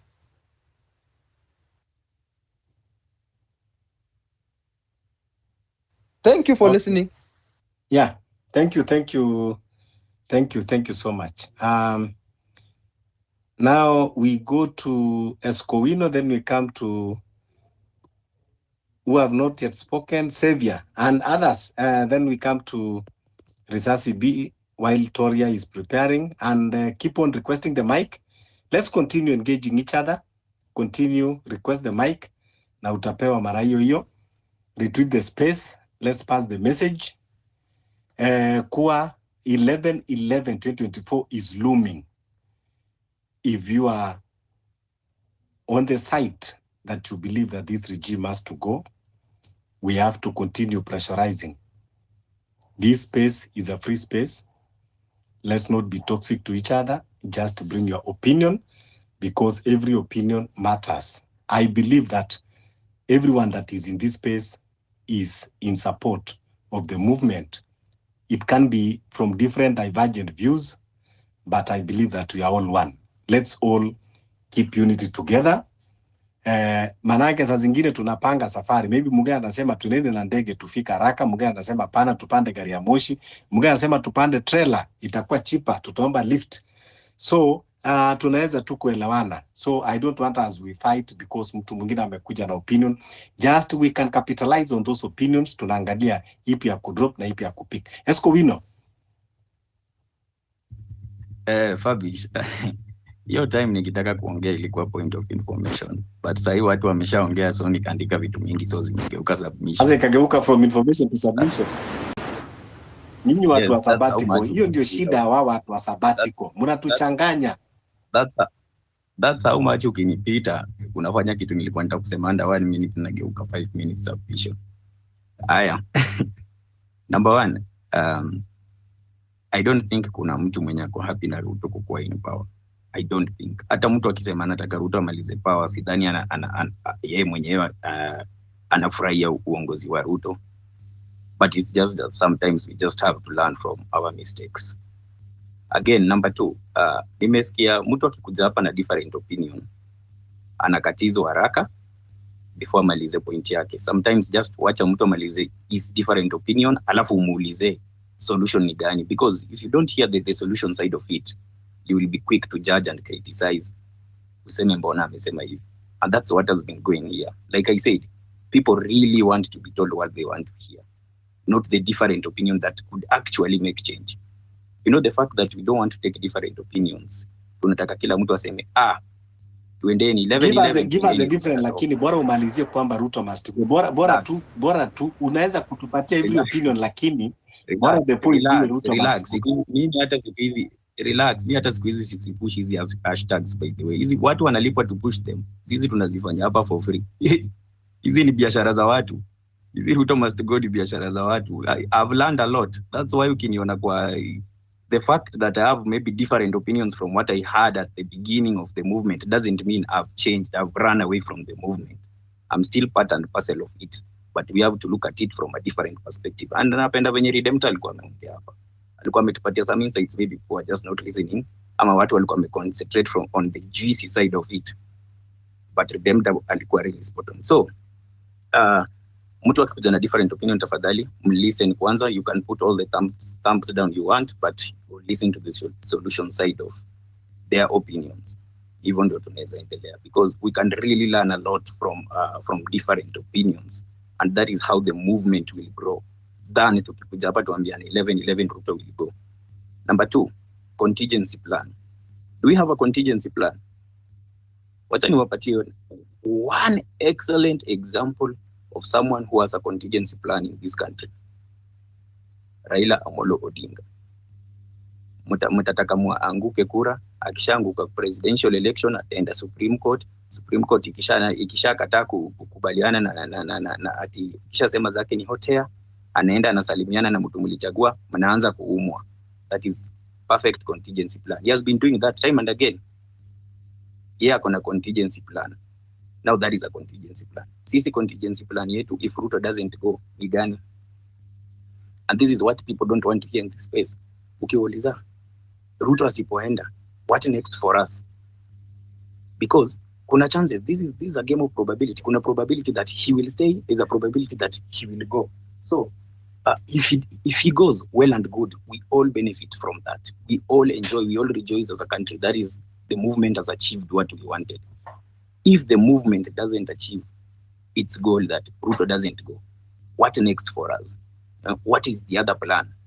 And this is why I was coming with the other plan, that we must have a very strong legislature that haiwezi kuwa compromised venye amecompromise the current one. Mnafaa mpeleke hata 250 MPs wenye wako side yenu. Akishanunua 50 mnabaki bado na 200. You still have upper hand. But tukifocus tu hapa, Ruto must go, Ruto must go, Ruto must go. What next if he doesn't go? Because it's also the other side of the coin, like anaweza kosa ku go. So hizo ni vitu tunafaa kuanza kuangalia. But the moment we want to run away from them, mtu akisema hivyo mnafeel hapana, amenunuliwa, is against the movement, and bring negative energy kwa space, we are lying to ourselves. We are lying to ourselves. Nimeona watu wengine kuja hapa na different opinions. Kila mtu aneka thumbs down, kila mtu anakasirika. Kila mtu anasema wewe umenunuliwa, unakuja kuharibu space, we cannot agree. Some people have really made submission hapa na wakatoka na the word to Ruto must go bila kusema Ruto anago aje. Actually I can even name them, but I don't want kwanza ku make name ikweni back and forth. People have spoken hapa sai speakers na ku drop down bila kusema how do we achieve Ruto must go. Nasema tu Ruto must go. But it's just sometimes even being too loud is not being like providing a solution. Now we should look for solutions. How do we take Ruto out? Because kwenda two streets, Fabish, you mentioned something about Simba and blah blah blah. I think I'm the one who asked you that in the comment section. Bado unaweza fungwa na Simba kwa room, ujaribu kupigana nayo na bado ikuue hiyo Simba. Because it's not a must when you uwe hiyo Simba ukishafungwa nayo kwa room. Yes, ukiwa huko kwa mbuga unaweza kimbia utoroke. Because the male one actually inaanga mbio sana, unaweza kimbia ikufe utoroke uishinde. But ukifungwa nayo kwa room, actually it's even worse, itakuua. Aya. Another thing I wanted to say, kuna kitu ulikuwa mention Fabish, that we all made mistakes. Hata wenye hawakuvotia Ruto, please, I also want to say, like Risasi said, mimi sikuvotia Ruto, so I never made a mistake. The fact that probably mtu nilivote na hata alisalimiana na Ruto, or that doesn't mean that uongozi yake ingekuwa exactly kama ya Ruto. The fact that siku test is inaitwa aje uongozi wake, so I cannot judge how ingekuwa. Maybe ingekuwa hata worse than ya Ruto. So you cannot say I made a mistake. Maybe hata mistake yangu ingekuwa a terrible one. So we cannot judge it on that perspective that we all made mistakes. But I've realized again something about this space. And we have to, let me tell you guys, the past is a prison and we have to unlock ourselves. We have to find... Owino, just to direct you, let's not be about the space. Si tumekuja kwa space kutafuta solution. No, like So if you say me this let's specific not go space. about the space. Just tell us, according to you, Fabish, Fabish, if we are listening, hata tuta engage kwa back and forth. But if you interrupt, hata utapata inaenda tena tunaanza kujibizana. It is these spaces because this is where we meet and talk. Mimi sijai kutana na wewe face to face, sijai kutana na Wanjiru, sijai kutana na Toria, sijai kutana na Wangu. So it is in this space, this is our barazas. And these barazas ndio tunafaa kuengage tukisema hapa ndio watu na meet tunafanya nini. So we because hizi vitu zenye nasema ni zenye zinasema kwa space. Aya, this is why I'm saying the past is a prison. Na tunafaa ni demons. The past are our demons.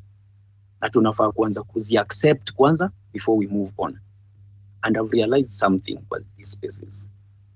People who actually voted for Ruto wanakuanga bitter than people who never voted for him. If you've realized, and come on, if you acceptance, self-acceptance that you made that mistake will elevate you from it. Utaanza kutoka from that. Now you start giving us solutions how to unaweza toa Ruto. Sisemi tu Ruto must go. I'm not saying that the fact that I did not vote for Ruto or the fact that Raila alisalimiana na Ruto now ati mimi I don't even support Raila himself. Even before salimiane na Ruto nilikuwa nishakosana naye kwa ideologies. So I don't support him because he's Luo, nini. I don't. But mtu akitaka kusema ati maybe watu wa Raila wana support Ruto, someone came here akaanza kusema ati ati if you are supporting Ruto you are sick, ati kama sisi wa Kalenjin wamechoka. He specifically said that, and that was the first time nili request Mike kuja haraka nikainua mkono. You didn't give me the chance. I wanted to tell him he's only bitter because the person he voted for probably amesalimiana na Raila. And tukianza kukubali hizi vitu Fabish, wacha watu waanze kukuwa na ile self acceptance. Tukishatoa hizi vitu kwa roho, tuta reason pamoja na to move pamoja. This movement, I'm telling you, this movement can be achieved, but if we revisit the past, tukubaliane na hizo vitu, na hizo kabila zinaweza anza hata kuisha. But the fact that tuna live in denial kidogo, I recently asked someone on a different space. Now you see why I was saying spaces, because it was on a space. I recently asked someone on a different space. You're a Kalenjin, you're Mjaluo, the other guy is maybe a Kikuyu. Sahi tuseme the three communities zimetoa 3 competent candidates who are vying for president in 2027. Na wewe kama Mkikuyu, maybe upate ule wa Kalenjin, he's more competent than Mkikuyu and than Mjaluo. Would you vote him ama utavote tu huyu wenye mwenye ako averagely competent? I can tell you that question haikuwa answered na yes or no. Ilianza kujibiwa na explanation. That alone tells you siasa ukabila bado iko like hata we've not even covered a third of it, because mtu atafila pana huyu wetu hata kama averagely incompetent yuko sawa. So we start accepting these things Fabish, and we can solve this solution. But the moment we come here we just say Ruto must go, Ruto must go. Wewe unaleta negative energy. It's not going to work like that. This negative energy can actually be a positive energy towards this revolution. I yield the mic Fabish at that point. Mtu akisema ingine nitaandika tukarudi. Are we gonna have COVID space?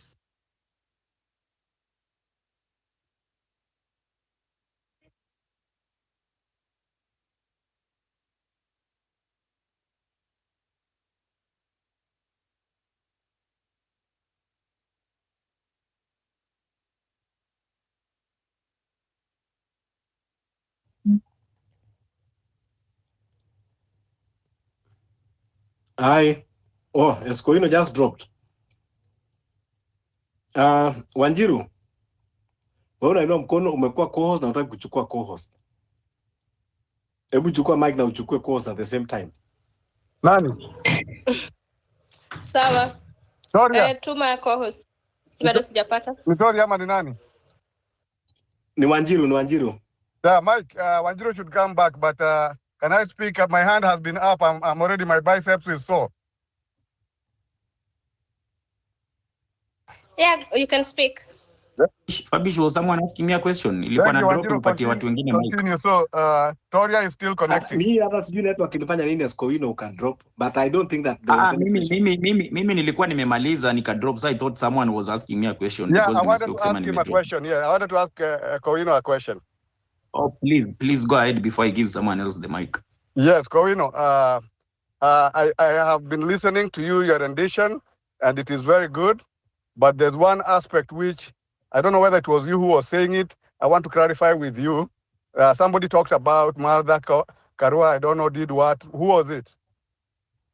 It was not you. That was not me. So Okay. if that person is here, he will say. Then I have no question for you. Thank you. So Okay. Yeah. can I go ahead and now make my little addition, because I had already given my submission? I want to agree with most of the speakers, but there's an element that is coming here with some negative energy. And as Koino said, sometimes negative energy is good because it brings you back to the reality. This idea of us saying Ruto must go is a good clarion call, but remember, its time is already expired because Ruto did not go on the 25th and on Nane Nane. It did not go on Kumi Kumi. So 11/11, still Ruto must go. We have to change the clarion Now we are call. talking. Now we are talking. Now, yes, we have to change the clarion call so that it is specific to our agenda. And if you remember Fight Beach yesterday, we said, somebody said, I don't know, I can't remember who it was, but we agreed that we need to raise 11 minimum, what were they? Reducible minimums, which we expect Ruto to fulfill by 11/11. Akikiuka tu moja tu hivi, then we activate another level of engagement. And that is the level at which we should be operating right now. But Ruto must go is an old cliche now. And actually, although it is functioning to demoralize Ruto, but he knows he didn't go. So you guys are just making noise, and he will just treat you with the contempt he continued to give us.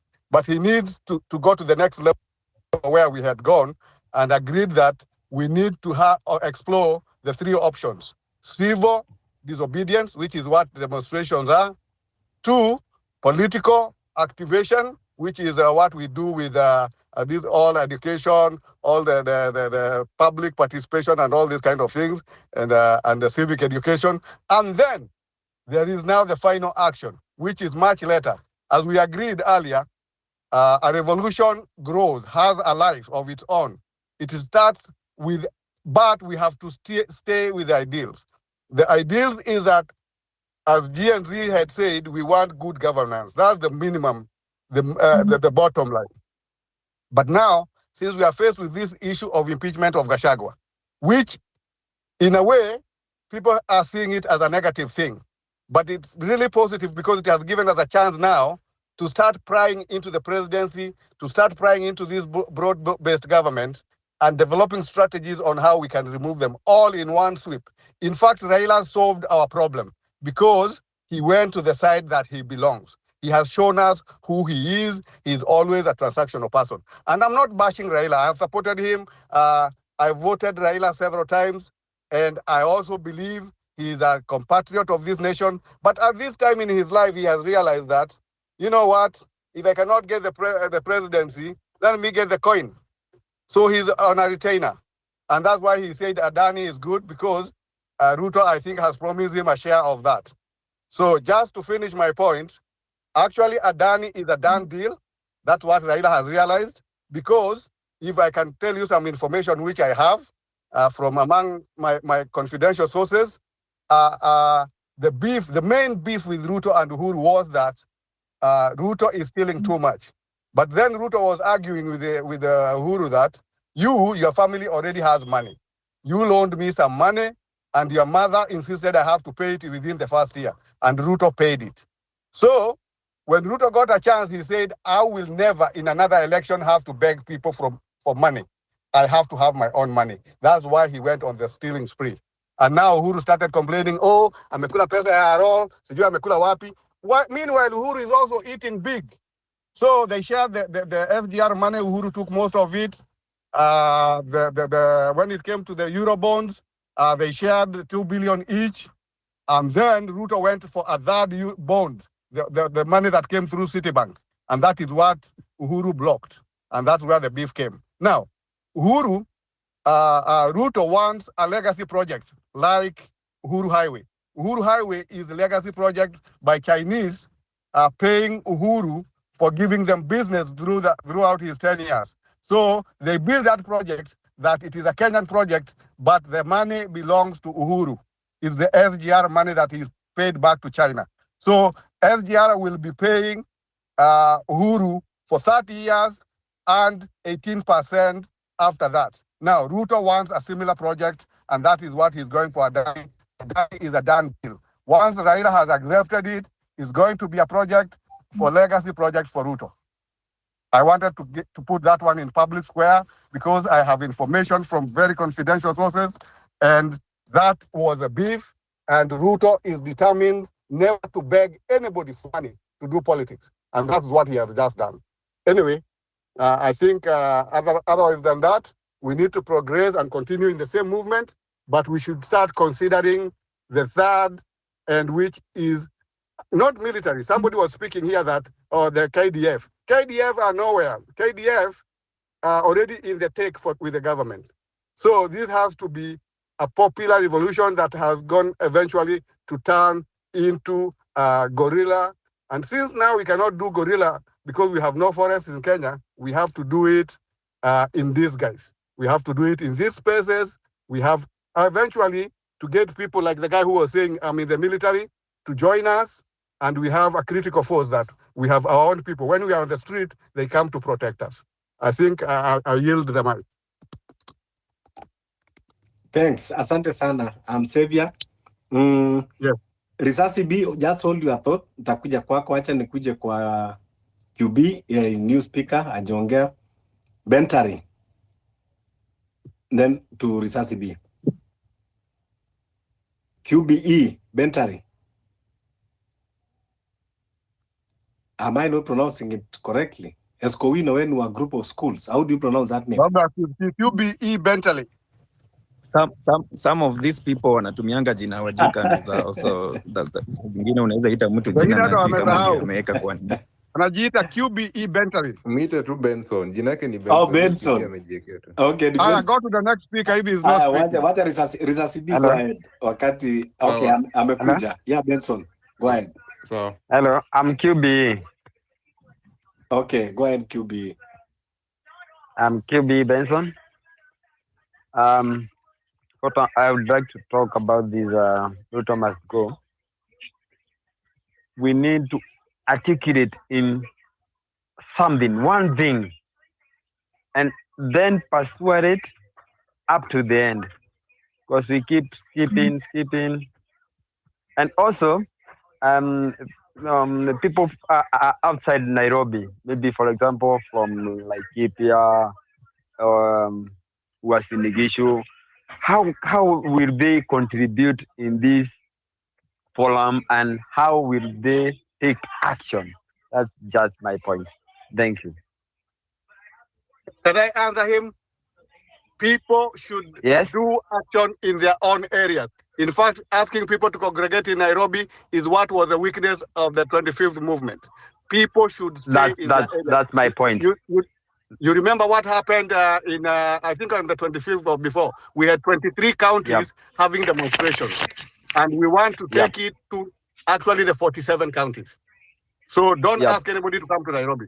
That is a logistical nightmare. Number two, the government is able now to address you guys because they know all you are coming to Nairobi. Let people stay in their places, inject in the church spaces. That was also working. Every Sunday, go where the politicians are going and hound them out. Ask for time and inject. And when you get out of the church, you remember how they hounded Ruto from, I think, Nyahururu. That is the kind of action we should be doing. I was there. That's what I am articulating, that we should not always consider or put our minds on Nairobi demonstration. Let's go we up to the word. Not always. Never again should we all congregate in Nairobi. Yeah, that's my point. I thank you. Right. And thank you for that. Yeah. Okay. If let's go go for to that. Will be good for that. So, shukran, thank you. Fabish. Thanks for Mike again. I think Nini, I was dropped here already, dropped time in. I was saying things that people didn't like, and let's agree. It wasn't that way. to agree to hizi spaces that you should be able to accommodate or listen to somebody who is saying things that you don't like. That is when these spaces make sense. Otherwise, mkitakuwa na yes people hapa, then I think that's a wrong place to be. Because hata nimenotice after nimeongea, people are just saying the same things, agreeing with what I was saying, but they are unable to say it the way I was saying it. So just a quick one.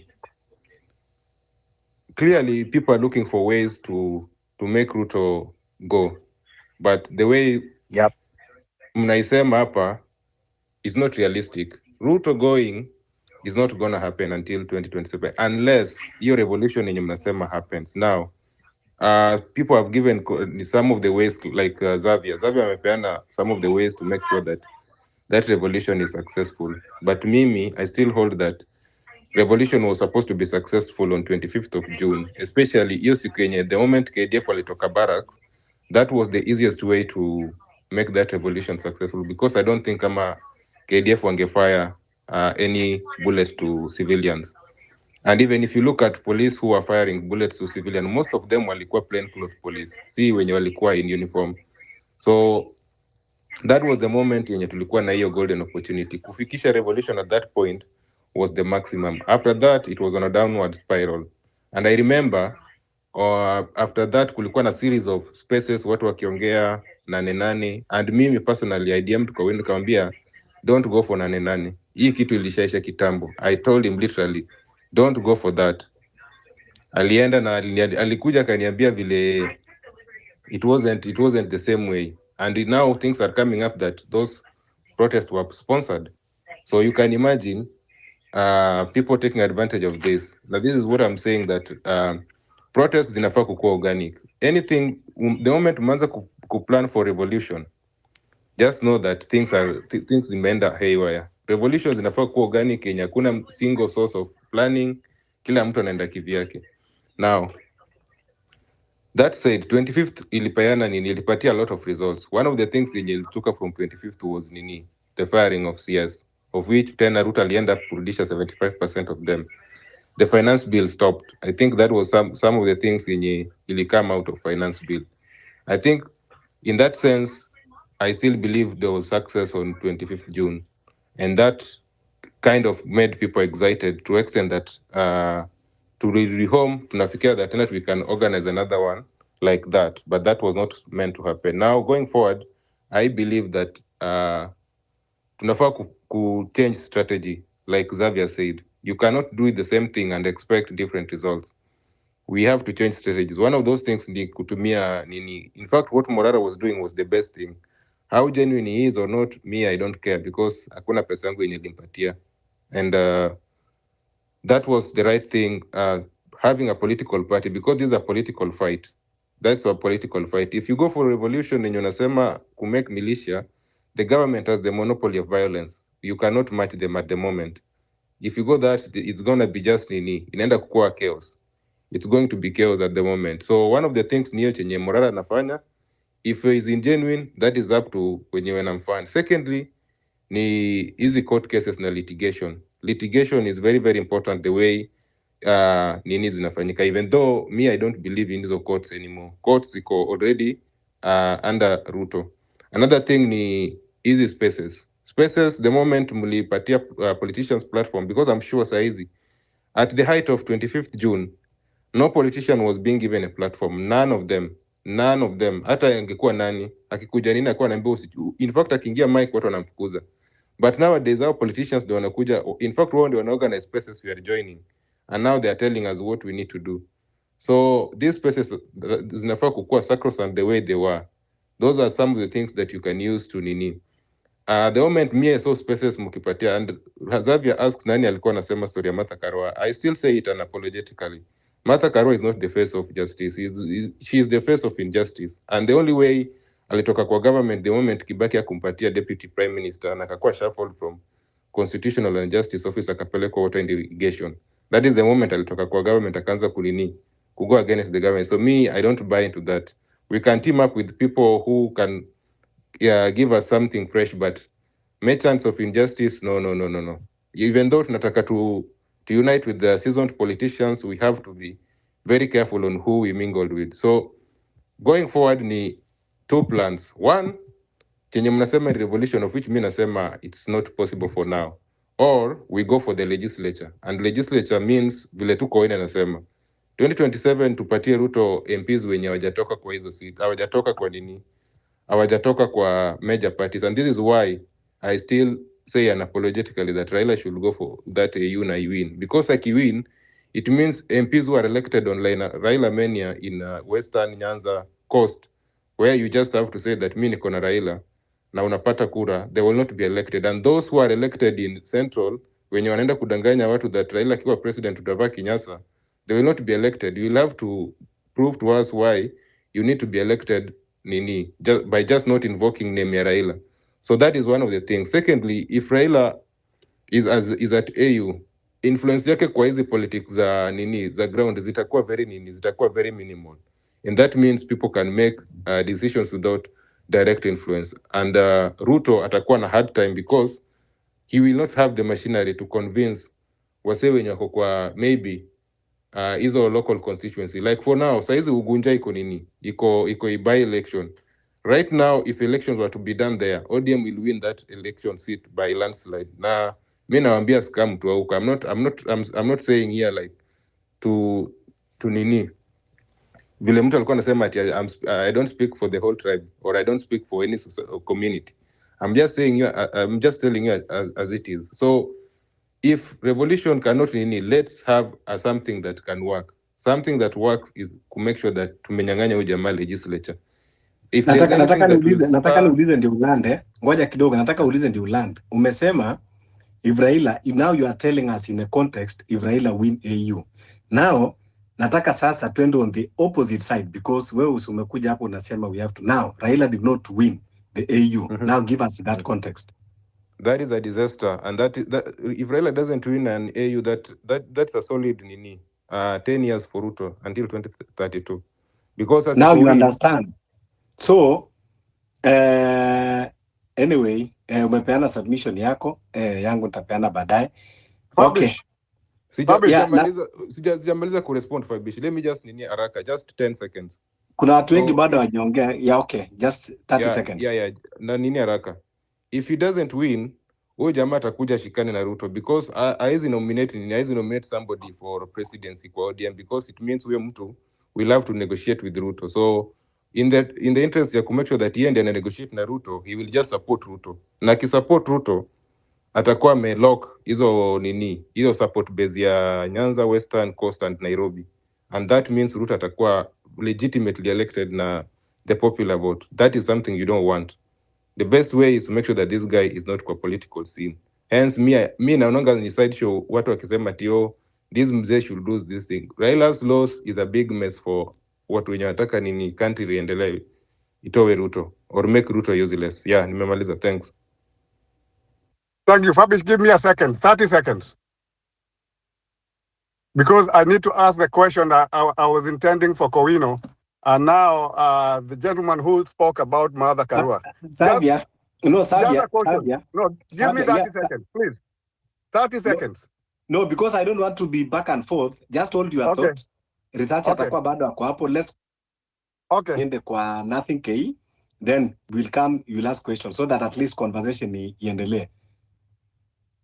Please kindly. Yeah, Fabish, I don't mind waiting a minute. I don't mind. No, I'm avoiding. I don't want to equate back and forth there because I like to keep the conversation. No, I'm not even going to say back and forth. All I wanted to say was something. Okay. I was not going even to argue with this person, but I just wanted to put it out here that I think we are being too harsh on Karua, and I don't expect a response. We are being too harsh on Karua because the other politicians are also committed even more egregious mistake. What Karua did with Kibaki was actually showing that she is a woman of stance. And that is actually what endears me to Karua. That is the only thing I wanted to say. I'm not saying she's an angel. She showed some injustice like all of them have done before her. Thank you. Yeah, thank you so much. What you are saying is that all these politicians, they are nearly the same, Tukisema kwamba tunaweka wote kwa sieve, kila moja atakuwa na nini yake. We are not saying kwamba anyone is better. So nothing K. Take the mic away. Alafu ndio tukuje kwa, is it the hunter or the hunted? The hunter, okay. Okay, hi everyone. Thanks, Fabish, for the invite. I'll start by saluting our comrades that we've lost, the wounded, the missing, and the injured, and Kenyans at large. Very interesting argument, I must say. Can you hear me? Yeah, loud and clear. Go ahead.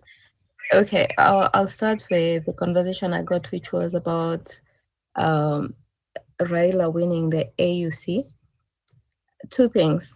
He's definitely going to lose because number one, he does not beat the qualification. He does not meet the qualification. You need 20 years. Yes, Queen. You need 20 years of relevant experience in international relations. I understand that he has a background in mechanical engineering degree from Germany, but he does not have a master's degree, which is a requirement. I want to believe that, okay, Risasi, I apologize. Does he? I'm not aware that he has a master's. He has a master's, and I will explain later. Okay. Yeah. Oh, thank you for the correction. I appreciate. Then the endorsement from other countries.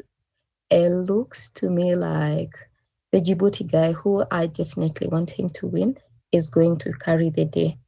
It's not that I have anything against Raila. I think I'm here to meet someone who's loved this old man more than me.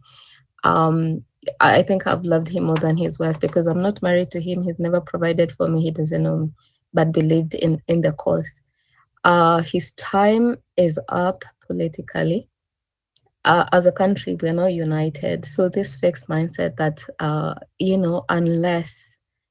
unless Baba is on the ballot or he has a voice, we cannot access Luo Nyanza votes. I was looking at their voting pattern. They didn't vote that much. And I want to make some correction people keep alluding to. He did not lose the election. He has never lost an election. The fallout with Gachagua is going to point us into how this particular election was rigged. We are all aware that it was. He's never lost an election. Between him and the regime, I think for me, he betrayed the people because people believed strongly in him. Now, what's the way forward? I think it's important for us to realize whatever the voting patterns were in the previous elections, it's not going to be the and the risk we face is in the event that they rig, especially because there are clauses like they could use a motor vehicle or vehicles, and that way we could lose the vote. People could vote a certain way. So assume that the entire nation is divided, but then we have a loyal follower to Odinga, and for that reason, that could tilt the scale for this particular regime to come to power.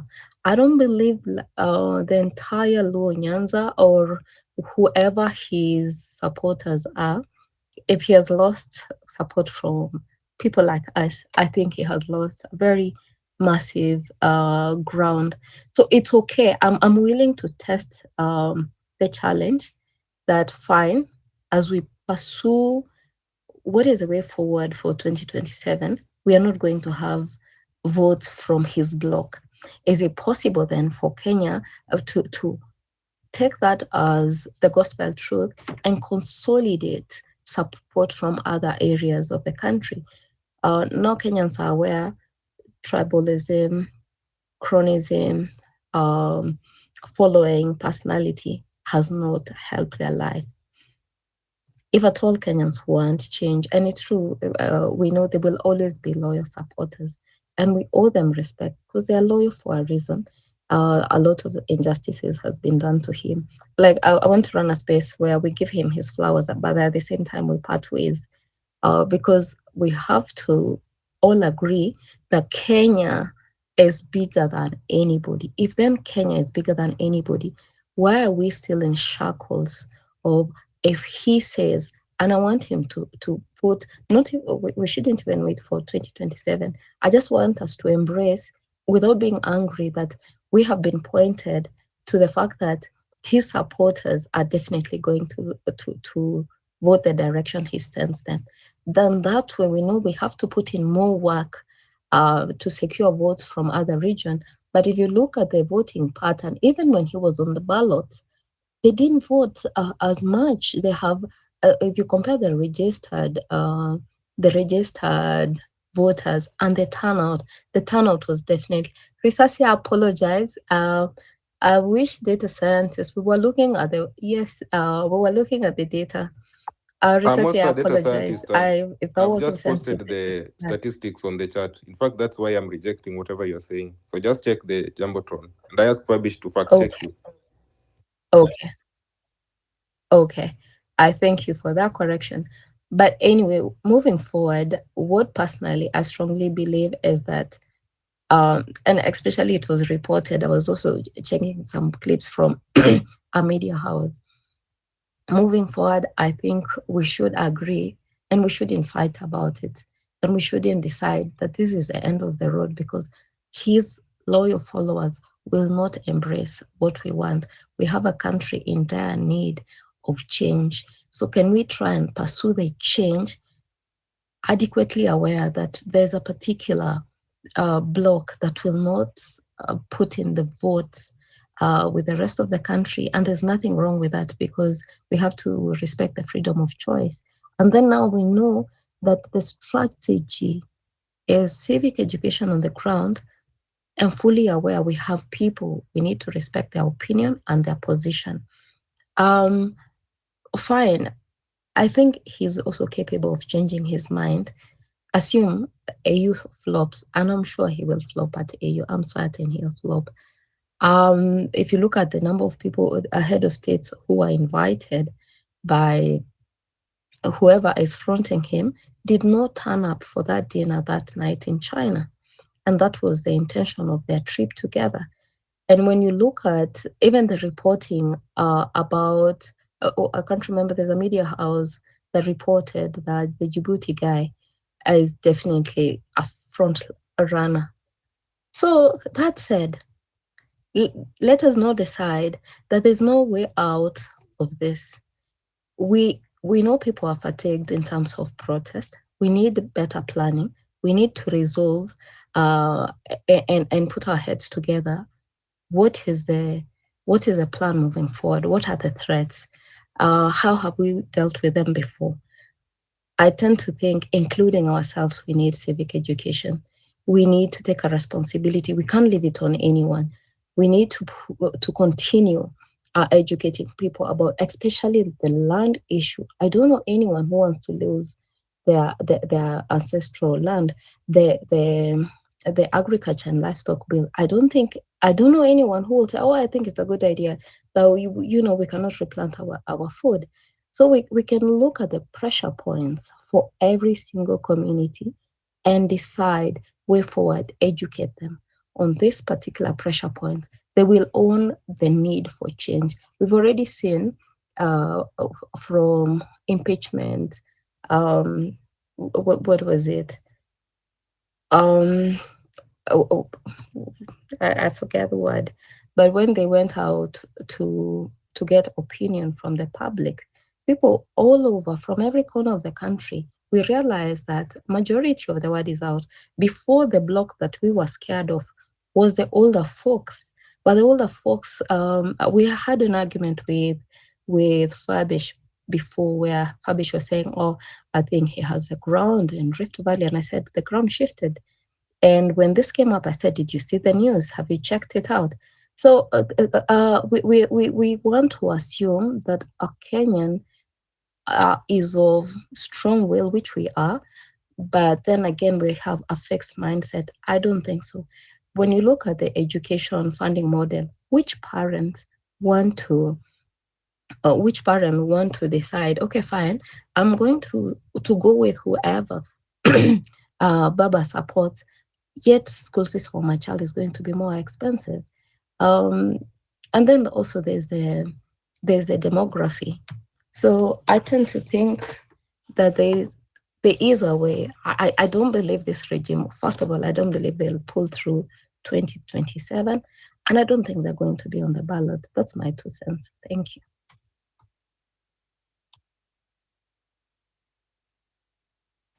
Fabish, umepotea? Oh, yeah, thank you so much. Nothing. Nilikuwa nasoma news, Justin. Under 5 seconds, Fabish. Under 5 seconds. Yes, nilikuwa naambia nothing. Hakuna politician anaenda kucampaign akisema school fees itapandishwa. That's how Ruto got to power actually. Hamkuwa mnajua school fees itapandishwa. So haezi campaign 2027 akisema school fees itapandishwa. Atawaambia nilikuwa naunda uchumi sana, nimeshaunda zitarudi chini. Yeah, you are right. Sasa news Justin, tuko na nani, Tony Gashoka has been arrested.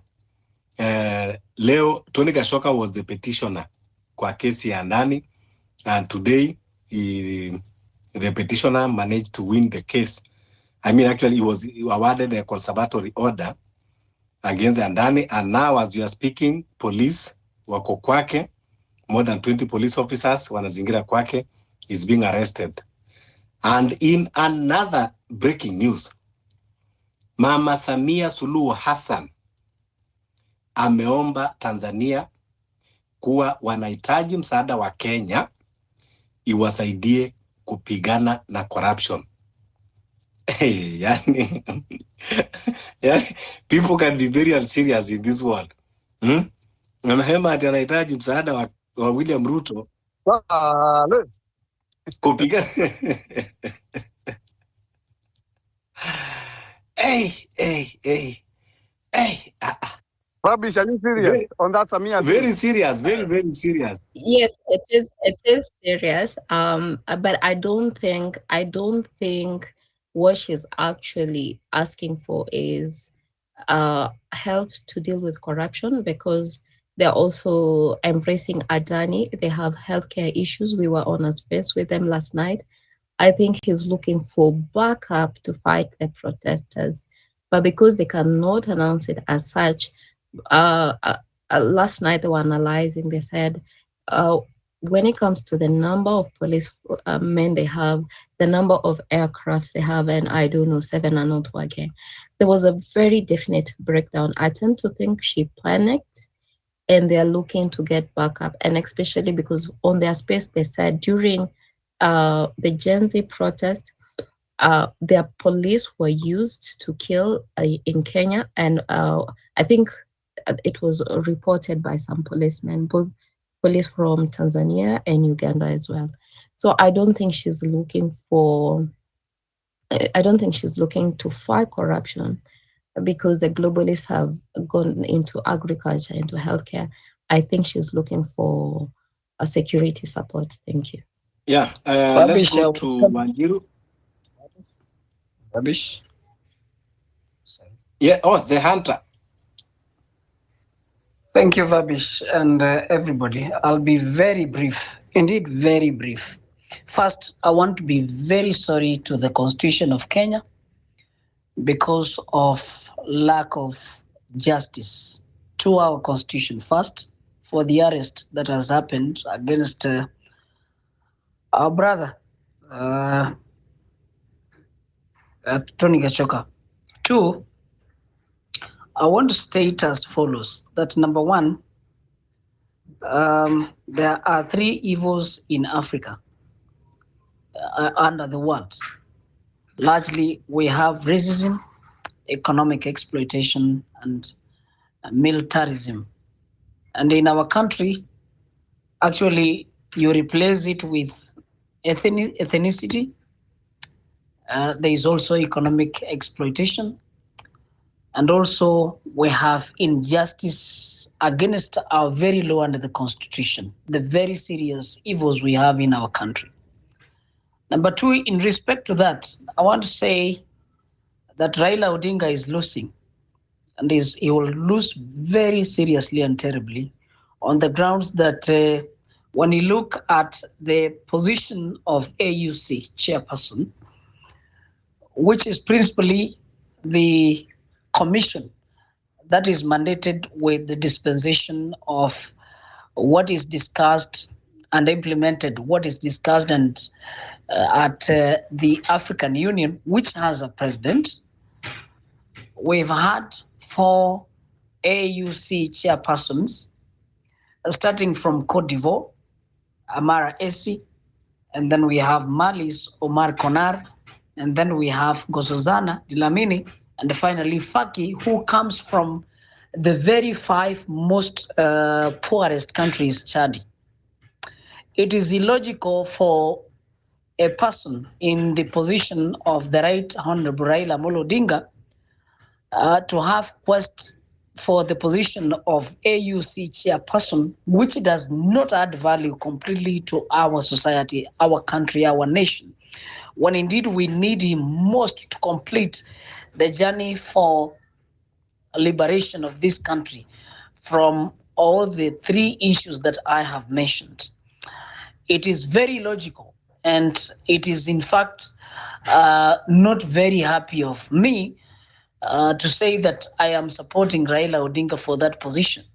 Because when I look at Faki, who is holding this position for 2 consecutive terms, and his country is ranked as one of the 5 most poorest countries, then we talk about our economic exploitation and our social justice, our political systems, which are riddled with a lot of serious selfishness and egocentrism.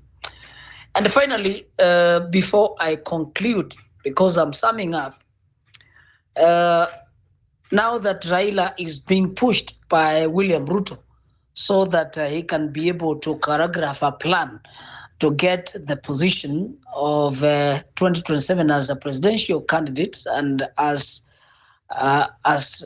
being able to retain that position through actually trying to pull a community from the lake to replace the community of the Murima. I want to say it is a sorry state for our country.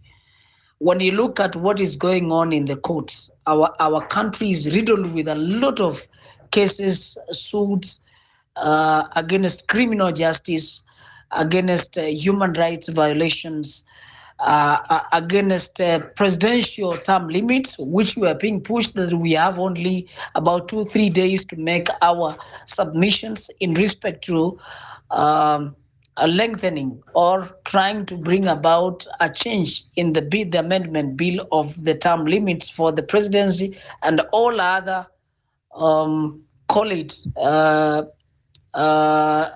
political positions which come through elections.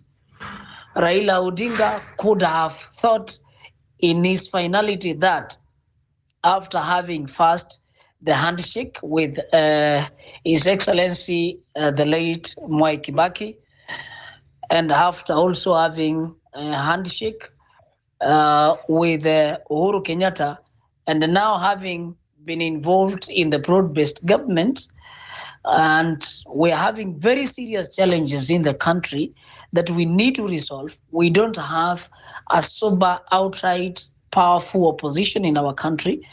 And as long as that Raila is now reaping from the struggles to liberate this country, being involved, I want to say that it is a sad moment for our nation and our country.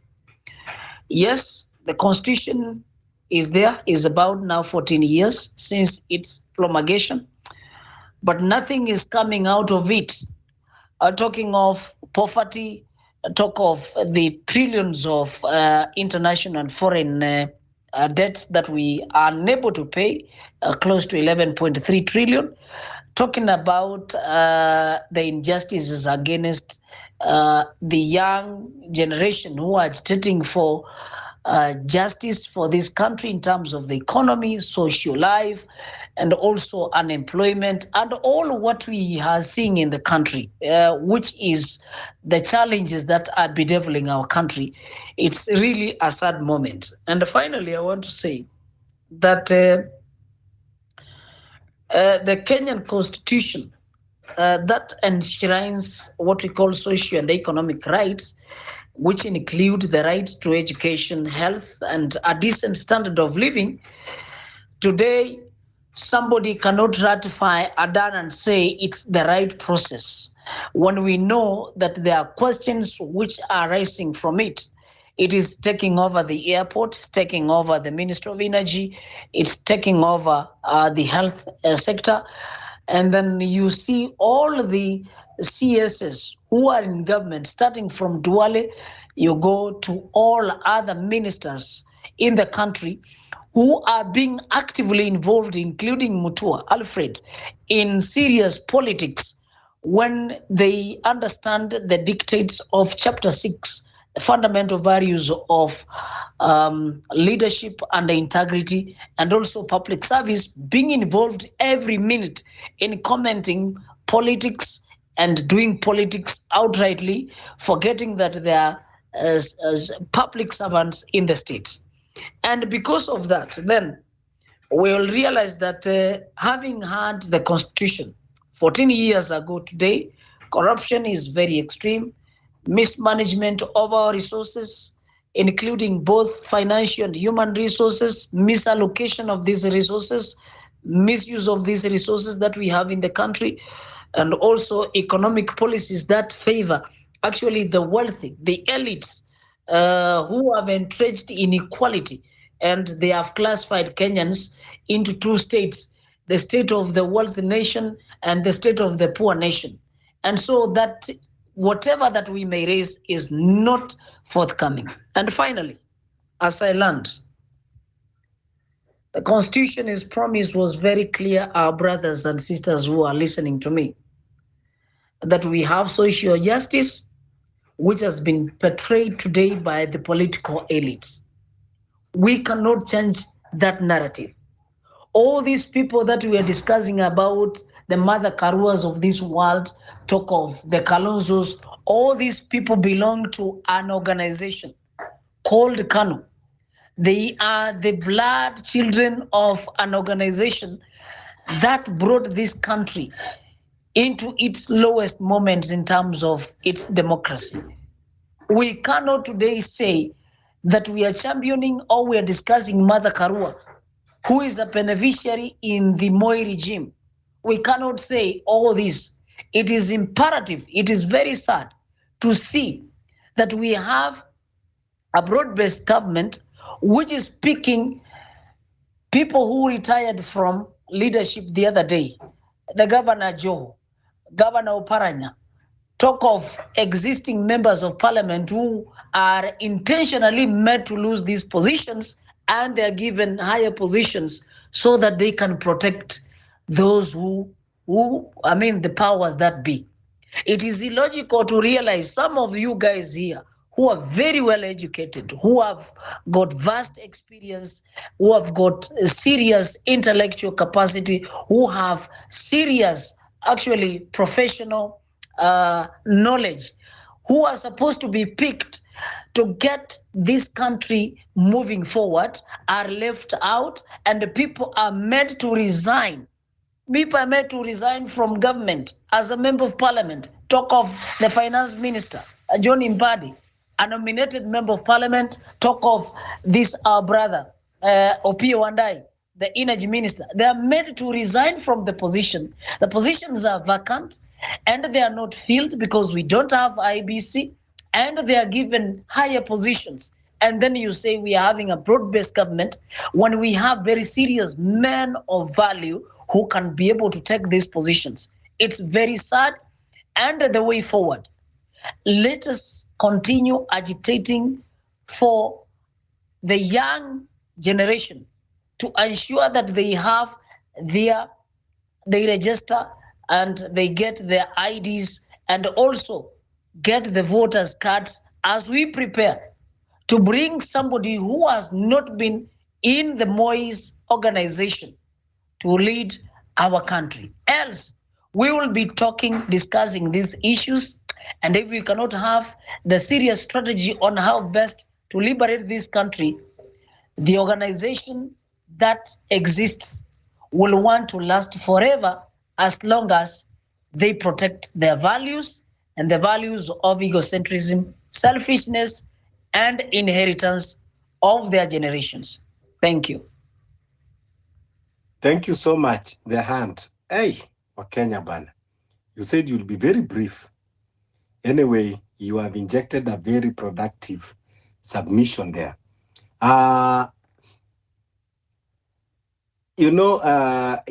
I want to agree with a lot of sentiments that tumeongea hapo. But personally, mimi kama Fabish, mimi nikiwa kwa space hapa, mimi wanasema anytime ambao nasikia mtu akiongea mambo ya election 2027 inanikasirisha vibaya sana. Really, it is because kwamba najaribu kuingia kwa Escowino line of thoughts kwamba tujaribu kutuaccommodate each other's opinion, lakini inanichoma sana nikisikia mtu akiongea mambo ya 2027 election, because hata umesikia vile risasi amekuja ameongea, in as much amejaribu kuleta opinion yake yote, lakini hata yeye mwenyewe anakubali, anakuambia Raila akishindwa EU tusahau hata mambo